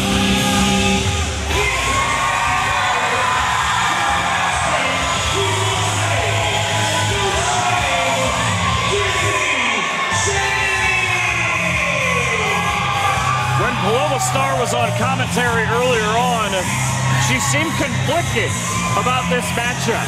Her boys are on the other side. She does not want to team with Jimmy Shane, but when I brought up the possibility of winning this match and becoming a team in line for a War Wrestling Tag Team opportunity,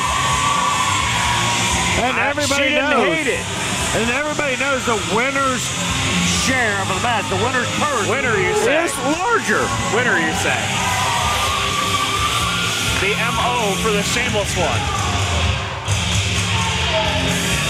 Like Ripper said, though, Jimmy has been want to say taunting his partner, but trying to figure out. She's not even in her corner. Referee Logan's got himself a heck of a challenge here for this one. Jimmy Shane and Logan's telling her she's got to go over there, and Paloma's like, I don't wanna. And Paloma pointed this out in the back earlier on, that to make sure that I mention this, notice the color dichotomy between her and her partner for the night. She said, like you said, Jimmy wanted to wear the same color, wanted to wear the same outfit, wanted to be the same, wanted to be a team in the truest sense of the word. Paloma said, I'm not about that life. I'm going to find out what he's wearing, in this case red, and I'm going to wear something totally different, in this case purple. But make no mistake about it, Paloma Star's a hell of an athlete. And if this gets to that point, it's the finger poke of doom! The finger poke of doom! 2, 3.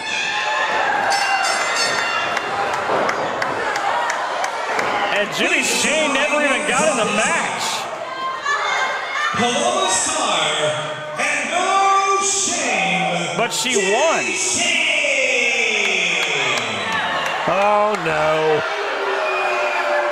Medium Here comes Tom is on the Mr. scene. Grumpy Pants to rain on everyone's parade.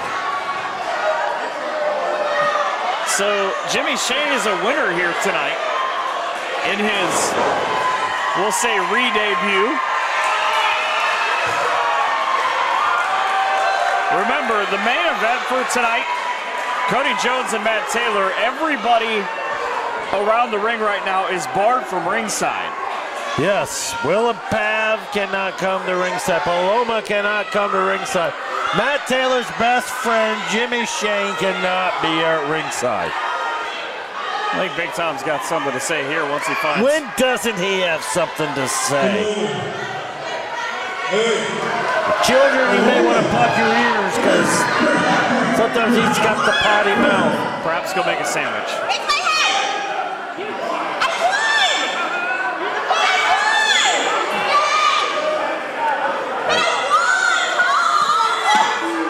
Don't think her protest is going to go well. Listen.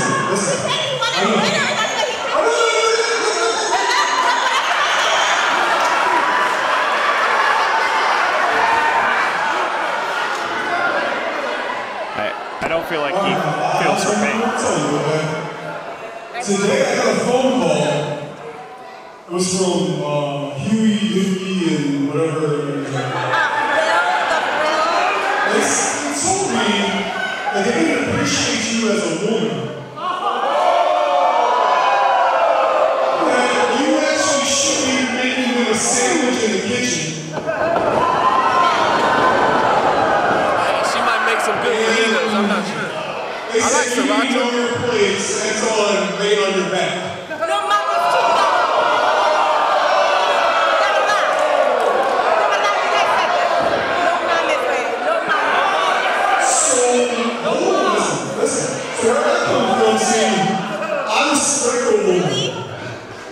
I respect my wife back there. And I tell everybody all the time, she can hit harder than both you pussies hand together. So, this is the way we're going to do this. Hold on, listen. I know you won. You won that match. Okay. But I'm just starting the match. Or you're fired.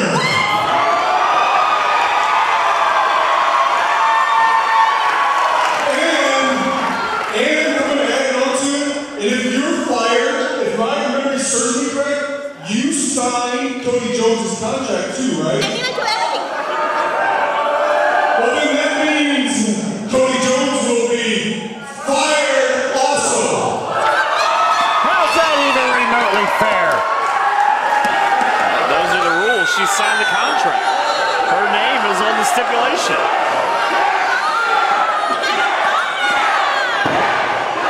I think the fans here in Lima have any qualms about where their loyalty lies.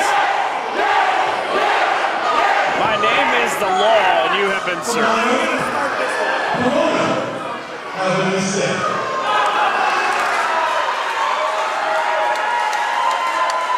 So best 2 out of 3. So we're restarting the match. According to the powers that be. A match that Jimmy Shane and Paloma already clearly won. Why you would not be happy with a win? This is why Jimmy Shane hasn't won a single championship ever here in War Wrestling. Which is odd because he's quite successful in other places, I'm told. Jimmy in control here. Wow. Just blockbuster. Jimmy looking for another win. Already a tag. Again, the best laid plans go right out the window. Can we pay Will in sandwiches? My God, that guy needs to eat. Jimmy with a pump kick right to the side of the head. Where are they from again? Where are Will and Pat from? Beyond the Firmament is what I was told. Do they not have buffets there? Maybe he needs to hit a buffet. Maybe it's like a Bizarro Superman sort of world. Maybe Jimmy. And while they're arguing, why Pat and Will having tons of miscommunication, Jimmy Shane will take advantage of, and he brings Will in the hard way, which is not really that hard. Like I said, he's very light. Again, just in control, and Jimmy, no way. I don't care what these guys weigh. He picked up 2 grown men and just said, hey, yo, as he tossed them away. Dude, come on. I'm pretty sure both their mothers smoked when they were pregnant. Paloma's in. This is where things get odd. She's, again, partners with Jimmy Shane, but she's pouting in the corner as Jimmy is in full control. Will in one corner, Pat in the other corner. And here we go. I can't believe this is still sociably acceptable in 2019. Me neither. Jimmy Shane riding the Bronco. And the shameless one now. What? That's your partner, Jimmy Shane. What is... Jimmy's going to ride the train to his partner. Well, I mean, she's made it known she does not want to be partners with Jimmy Shane. Jimmy said he forgot. Jimmy's had his own, well, he's not got a great track record with women here. No, Remember no, he is not. Infatuation and slight miscommunication between Paloma's arch nemesis and Heather Owens. Jimmy's not real good with women, is he? Double team effective. So there's got to be some kind of control to this match. Again, poor Logan trying to officiate this match. I think he might send him with Will and Paul to go get one of those sandwiches. Somebody needs to. Hey, tell Cody Hawk to stop beating them all in Bell Fountain, then he'll be all right. Jimmy Shane, one arm on that side slam.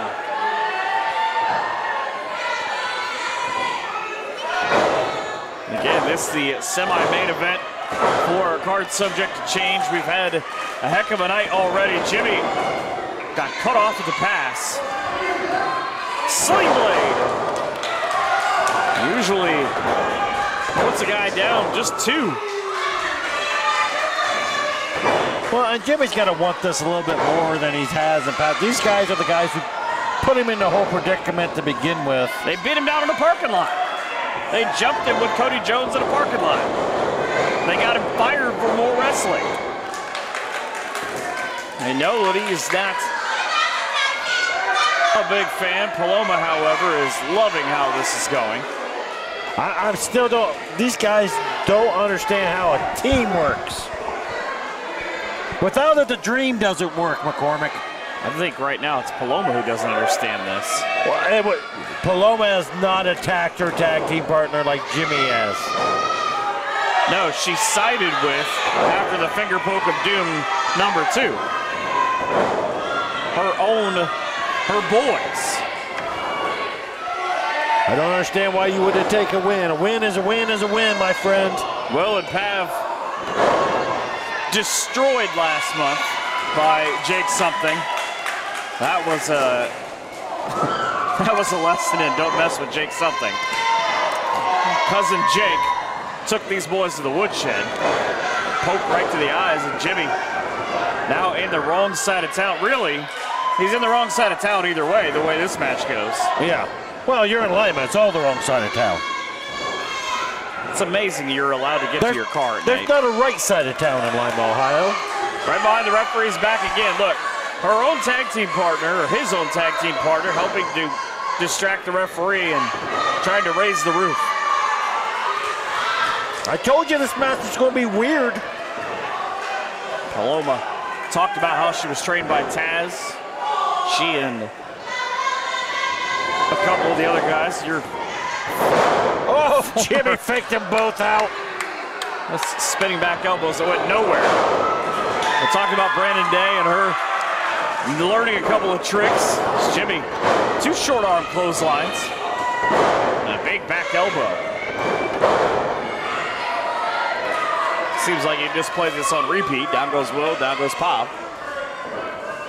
Jimmy up on the shoulders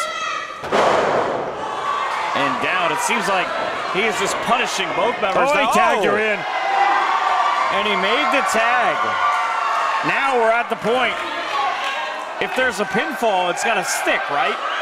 We've already restarted this matchup. I would hope so. I saw no reason to restart this match to begin with.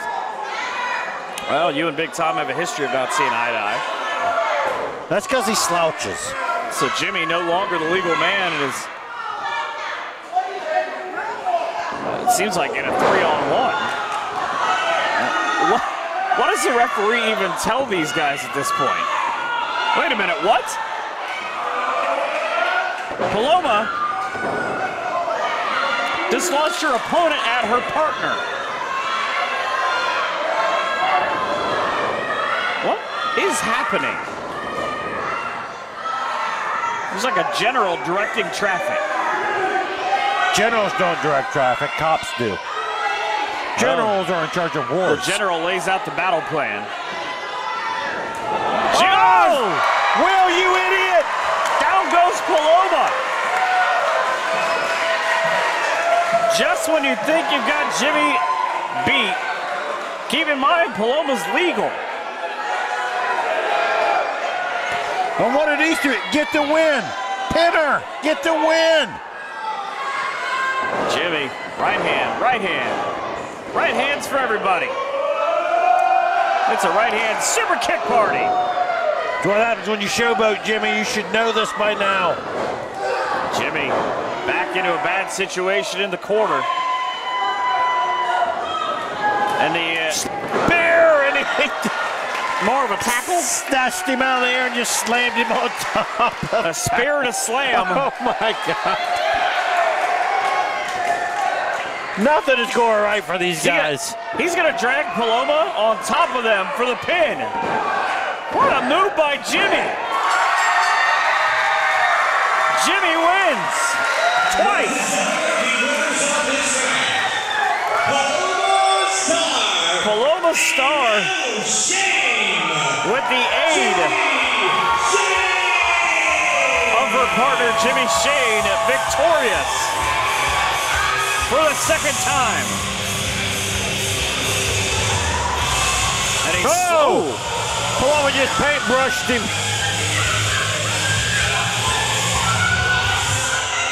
Paloma speaking quickly. She tried speaking Spanish earlier to me. I didn't get it.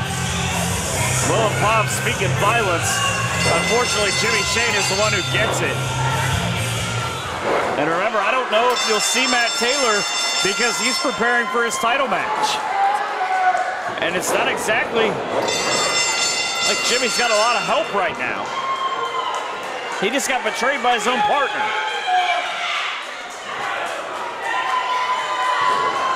So Paloma and Jimmy with the win, but I'd say Will and Pop with the message.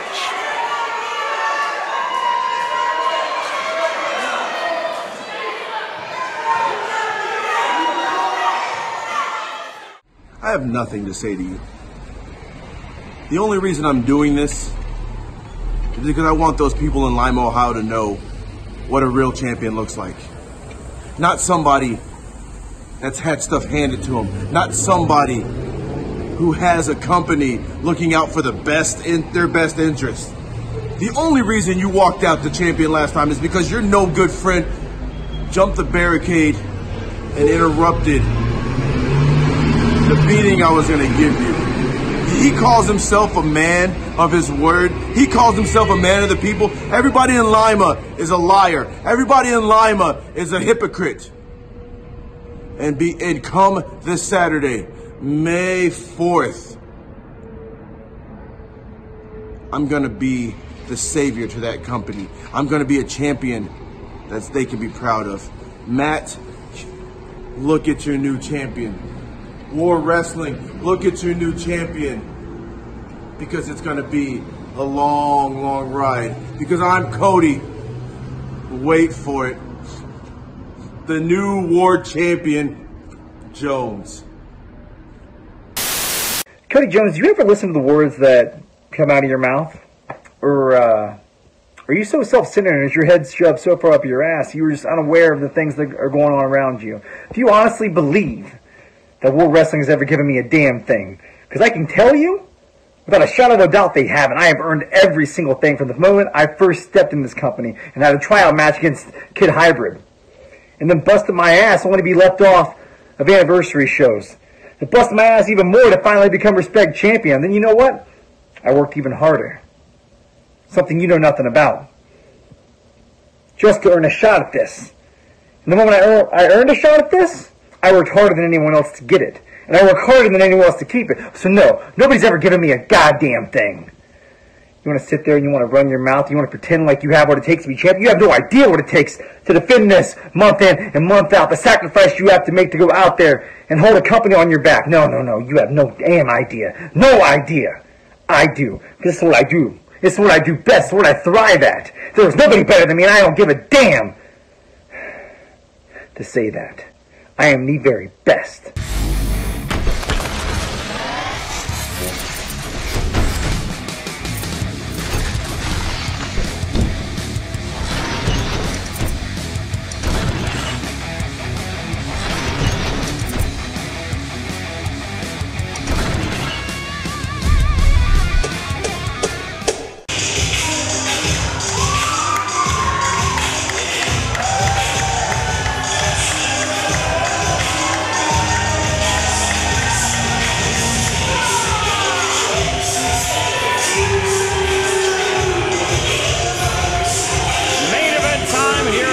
Subject to change, the War Wrestling Championship on the line.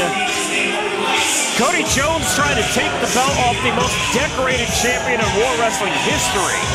A guy in the Dark Star, Matt Taylor, told Cody Jones, well, he said, frankly, a couple of things I can't say here, but he said, Cody, you've said over the years that everything has been given to me. Matt Taylor said, I won my tryout match to get a spot here. Years ago, I busted my ass for everything I've gotten. You've been handed everything with your friends. Come try and take this belt from me. These are two guys who hate one another. And they had a hard-fought match last month, but chaos ensued, and that's why we have the stipulation we have tonight. Cody Jones says, let's go. Let's not posture. Let's get this one underway.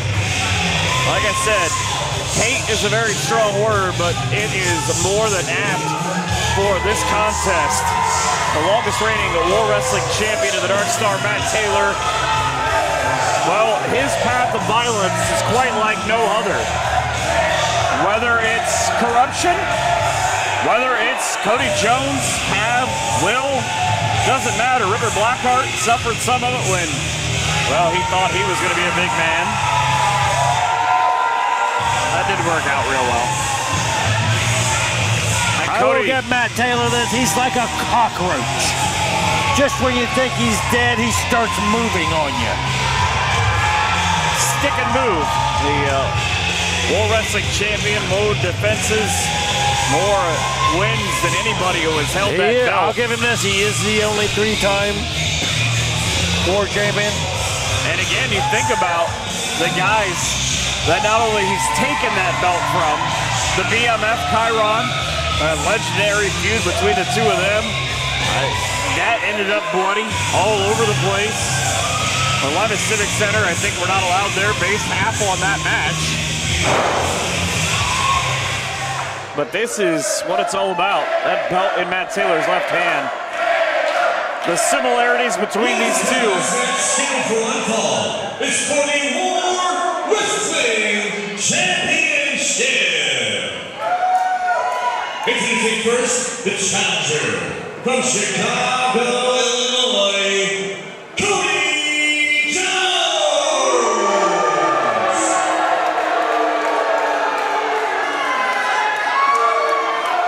Here his opponent from Columbus, Ohio.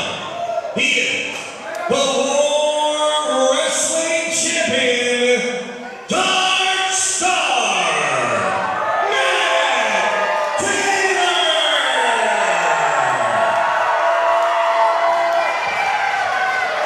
The similarities between these two, they both started at the age of 15.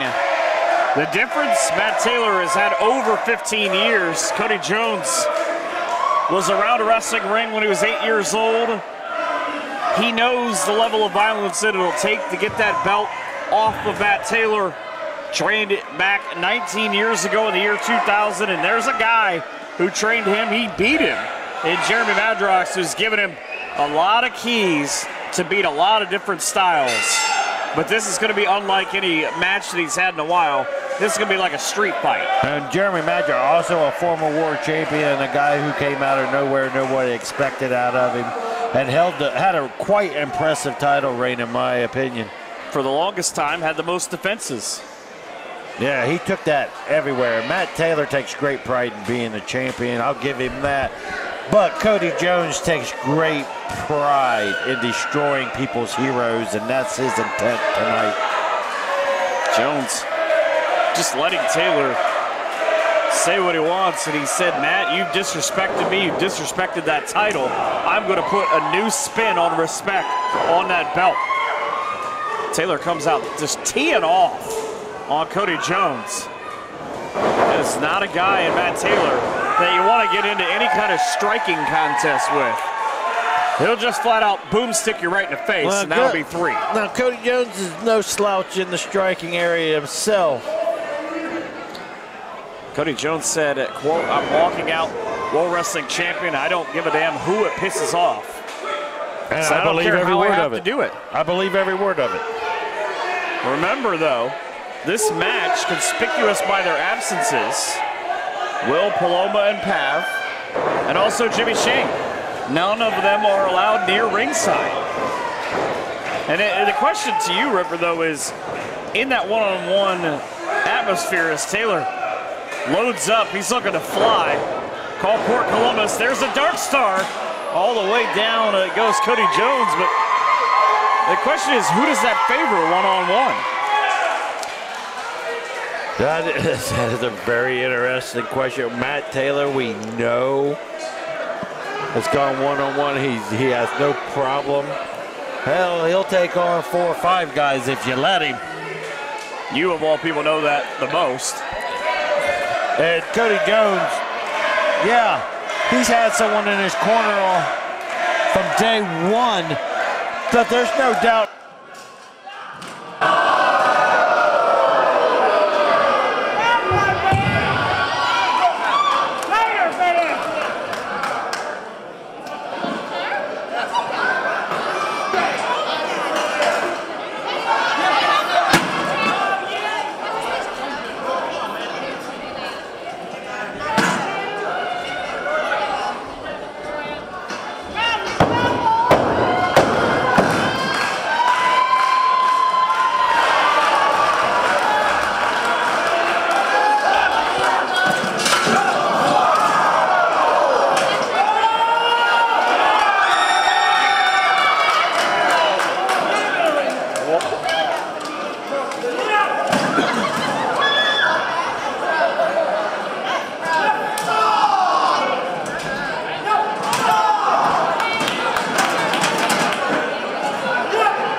How's the knee feel, Matt?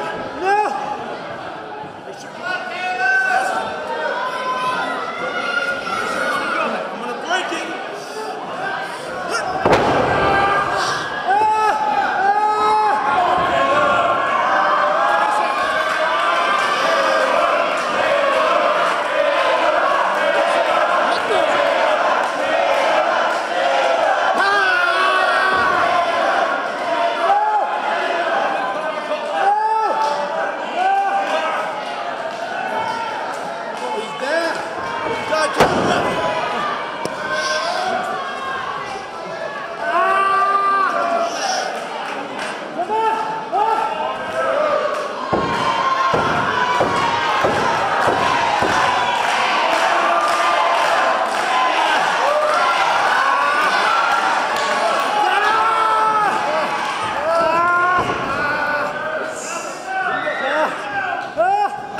Champions throughout the years.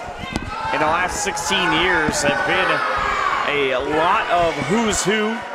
Jake Something held the title for a long time. Juice Jennings, Dusty Dillinger, Jock Sampson. But Matt Taylor has been the constant through all of that. And I said, he's been the only three-time champion in the history of the promotion, which is, I'll give the devil his due, which is an accomplishment in itself. You just listed the talent that has held them titles throughout the year. Well, really, you think about it, too, as Taylor, with the drop kick, there's a short list of guys who have even held it twice. Yes. And that drop kick may have been a mistake on his part. Still a 2 count. And one of those guys that had it twice in Chiron, it was Matt Taylor who took it back from him. And then, as weird as it is, Taylor got help from Chiron, not all that much after that. Yeah, we don't need to talk about that. As he, just sore spot. Much like Matt's knee right now. Matt's knee might not be a sore spot. It might be a forget about it spot. And Cody Jones said this is his title to win. So this is going to be his night, his crown jewel. He's going to show everybody he came in as kind of a guy trying to earn his spot on the card. And at times, a lot of people looked at him and said, oh, that's the guy who pulled the star. But tonight, he's trying to prove, no, I'm the guy who's the face of this company. And if you can take out Matt Taylor, think about the statement that makes to the boys in the back. And especially if you're Cody Jones, like you're doing right now, if you can be forced to do it on your own and come out by doing it on your own. And I can assure you, Cody Jones' goal tonight is to take out Matt Taylor, is to defeat Matt Taylor, is to take that title off of Matt Taylor. Taylor trying to fight his way back up. I don't know what he's going for, but Jones now flat on his back. And Taylor, oh, he went for the double stomp, but it cost him. Horrible decision on Matt's part. And the cut block made him pay for it. Another DDT of the leg, and Matt is going to have his offense limited. Not only takes away the running game, but there's no way in his current state he's going to be able to hit that double stomp off the top rope. He may not even be able to climb to the top rope. Usually quick as a cat. I'm back into the corner. Taylor just trying to use it to help himself up. Matt now right up into the arms. And the DVD with a roll through and the sit-down clothesline. Senton, too. I'm thinking Cody Jones was playing a little possum there to draw him in. Goes for the cover, hooks the leg, 1, 2. And even with the hands clasped, Cody Jones like a pit bull right back to work.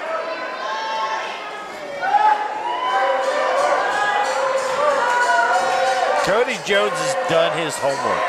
He knows who Matt Taylor is. He knows what Matt Taylor's about.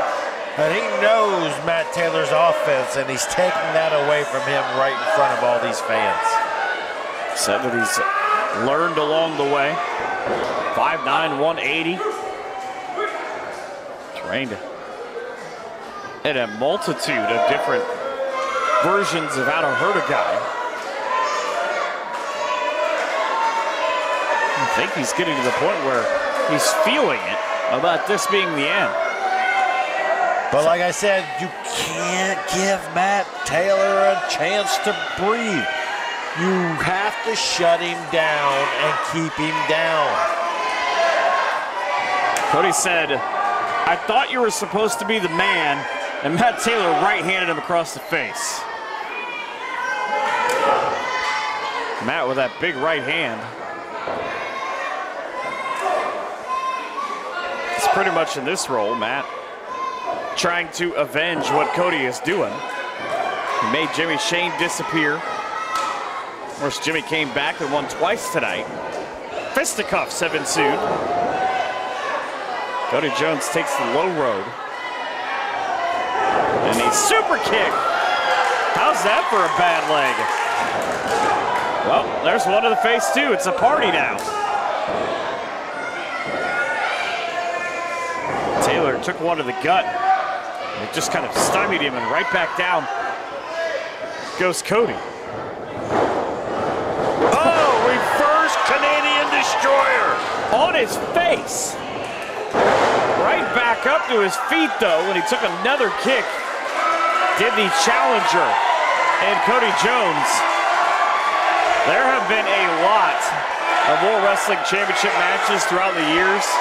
There have been a lot of submission matches, a lot of high-profile matches involving a lot of weapons, but this is just pretty much an exercise in who can get the most violent, who can want this more. This is a test of wills, McCormick. That's what you're seeing right now. Matt Taylor with a nip-up somehow. Landed right on the bad leg as Jones swings through, and down he goes. Taylor with a full head of steam. This normally starts to set up the end. It's Matt with a big back body drop. And the Dark Star, now he says, we're done. Spinning TKO. I don't know if that's what he was going for, but it was effective. 1, 2, and not effective enough. Jones kicks out again. Again, I'm not sure what that landing was supposed to be, but Taylor made it work. Just could not get a 3 count. Go back and watch this entire show and just look at the athleticism of the roster of War Wrestling. Tell me another roster. You can tweet us at @DWarWrestling, at McCormick PBP, and tell me where there's a better roster. The answer, there's not. Yeah, they may be as good, but there's nothing better. Not as talented as Taylor went with a super kick. Again, precursory moves as the round and round on the spin. Taylor, I think he was... He tried to hop on his back. These guys are both also just sweaty. You can see it just dripping off of him. Taylor up top now. He's going to look to fly. Didn't set himself, but got the cross body. 1, 2, just a 2 count. Yeah, I think referee Jay Cortez was just a tad bit out of position there. I think that's what Matt Taylor was arguing. He goes, Columbus Destroyer right down the middle. And again, Cortez with a long run. 1, 2. Just not enough. I'm not going to lie. I'm thinking that the ref wasn't in the position he's in. Matt Taylor may have retained his title twice now. And you wonder, too, at some point. I know that Jay Cortez and Matt Taylor go back a long time, but at what point does that start to wear on Matt mentally? Hey, I have put this guy away twice now. If not for some other things I can't control, I would be walking out of here with this belt. Oh, and Taylor, I don't know if he was going to go powerbomb there. Jones with the roll through, grabs the tights. 1, 2. Even with the leverage, sky high. That's a Chicago special right there. 1 and 2, and again, that close. That is about the 15th near fall in this matchup. I don't know how much more these two have in them. Well, Cody Jones says one more move. So he goes to the top. Taylor trying to stir. And look how much energy it's taken Jones just to get up to that second rope. He had to take a second. He had to take a second. He's going to go high fly. With a frog splash. Nobody remotely close to the neighborhood. Taylor up in the corner, full head of steam, caught in a backbreaker. Back to that knee. The move that Austin Mannix used earlier on to perfection. The one-legged Boston Crab is cinched in deep. 200 pounds right in the middle of your low back. Somehow Taylor able to fight his way away from it and into the referee. I talked about him being out of position all night. No, he really is now. He's just, oh my God. And a super kick and down goes the ref. Oh, Low come blow. on.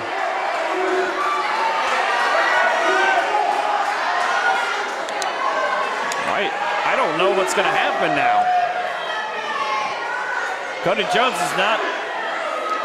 Yeah, Cortez took like a good 3-4 shots. He's not getting up anytime soon. There are two more referees in the back. We need one of them now. Cody Jones, it can't happen this way. Jake Cortez is out. Look at the look in Jones's eyes. Taylor turns around. Super kick on the chair.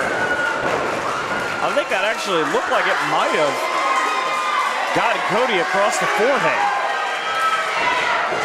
It might be a trickle of blood. But here's the thing, even now, okay, if Matt Taylor gets disqualified right now, what's it mean to Matt Taylor? He still keeps the title. Up to the top, looking for the double stomp. Got it on the chair, face first. No referee, and why is she here? She's banned from ringside. Who's going to get her out of here? The ref's out. He's out. Jimmy chasing his would-be tag partner for the night. Matt Taylor's BFF and Al Paloma in the ring now, scurrying through like a rat. And Jimmy, he clipped the knee of Matt Taylor on the way by. Wait, why? No. Why is he? He's not supposed to be here. Why is Shane Foster here? Come on. Well, they're both from Chicago. You gotta be kidding me. No. Not this way. Jake Cortez, 1, 2, and 3. Cody Jones just stole the title from Matt Taylor. Actually, Shane Foster just stole the title from Matt Taylor. You've got to be kidding me. Oh, I think I'm going to cry. You know how long I've waited for this day, McCormick? Do you know how long I've waited? Look at all the people that it took to knock down the Dark Star. Now the Rats into the ring. Their boy Cody Jones, like it or not, is the new War Wrestling Champion. What kind of champion are we supposed to be proud of? Sure as hell not that one. It took 5 guys, 4 guys, and Paloma Star. But a new War Wrestling Champion. I can't wait to see what the powers that be have to say about that one. Be sure to stay tuned to WarWrestling.com throughout the summer. Tickets already on sale and going fast. Happy right now. Next event card, subject to change here is done. That means we're on to Freedom Fight 2, where the Dark Star will look to recapture the War Wrestling title for a record 4th time. But right now it retains the address of Chicago, Illinois. Cody Jones, the new War Wrestling Champion for Ripper Blackheart. So and happy. The rest of the folks here at War Wrestling. I'm Michael McCormick. Have a great night. I will.